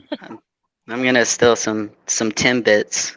Some Timbits, yeah, they don't count those. It's Those not are like 10-piece nuggets. exactly. Yeah, it can be a cool Driving little groups of hustle. drunk people around to the bars, that was really emotionally challenging. Yep. Good test of my Couldn't do it. patience. Couldn't do Yeah. it. Hopefully no one's vomited in could. your car. No, I heard- couldn't. Oh yeah. The other day, because I was telling Rob I wanted to go to karaoke so bad, but it's at a bar. And he's like, well, just go and drink soda. And I was like, can you handle drunk people when you're sober? Because I sure as hell can't. No. Like, I'll be like, dude, you're an idiot. Stop. Like, shut up. You know? Yeah, it's super annoying. Yeah. No. Nope. No, thank you. All right, guys. Well, this was fun. I think we're gonna have to wrap I'm it up. totally down to do this Starving. once a month. Yeah. I show my face, but you know, after seeing everyone else's lovely face, I'm feeling more solid with the bunker crew. So I'm totally down. Bunker Yay. Bunker Yes. crew for life. I'm all about it. Yeah. I'm down for sure. All right, cool. Well, Next episode, Kimmy, is just about portals. The entire episode. 10 dimensions. Yes. And we got to get Rob in here. Okay. 100%. All right. We Sounds will plan good. it for sure. All right, guys. Well, thank you so much for coming on and helping me steer the conversation. Many more to come. It was Yes, really nice to meet you guys all, and till next time. Yes. Yeah, for sure. All right, guys. Everybody have a great Mm. night, and we'll see you soon. Mm. Bye. Bye to Bye, everyone in the everybody. chat. See ya.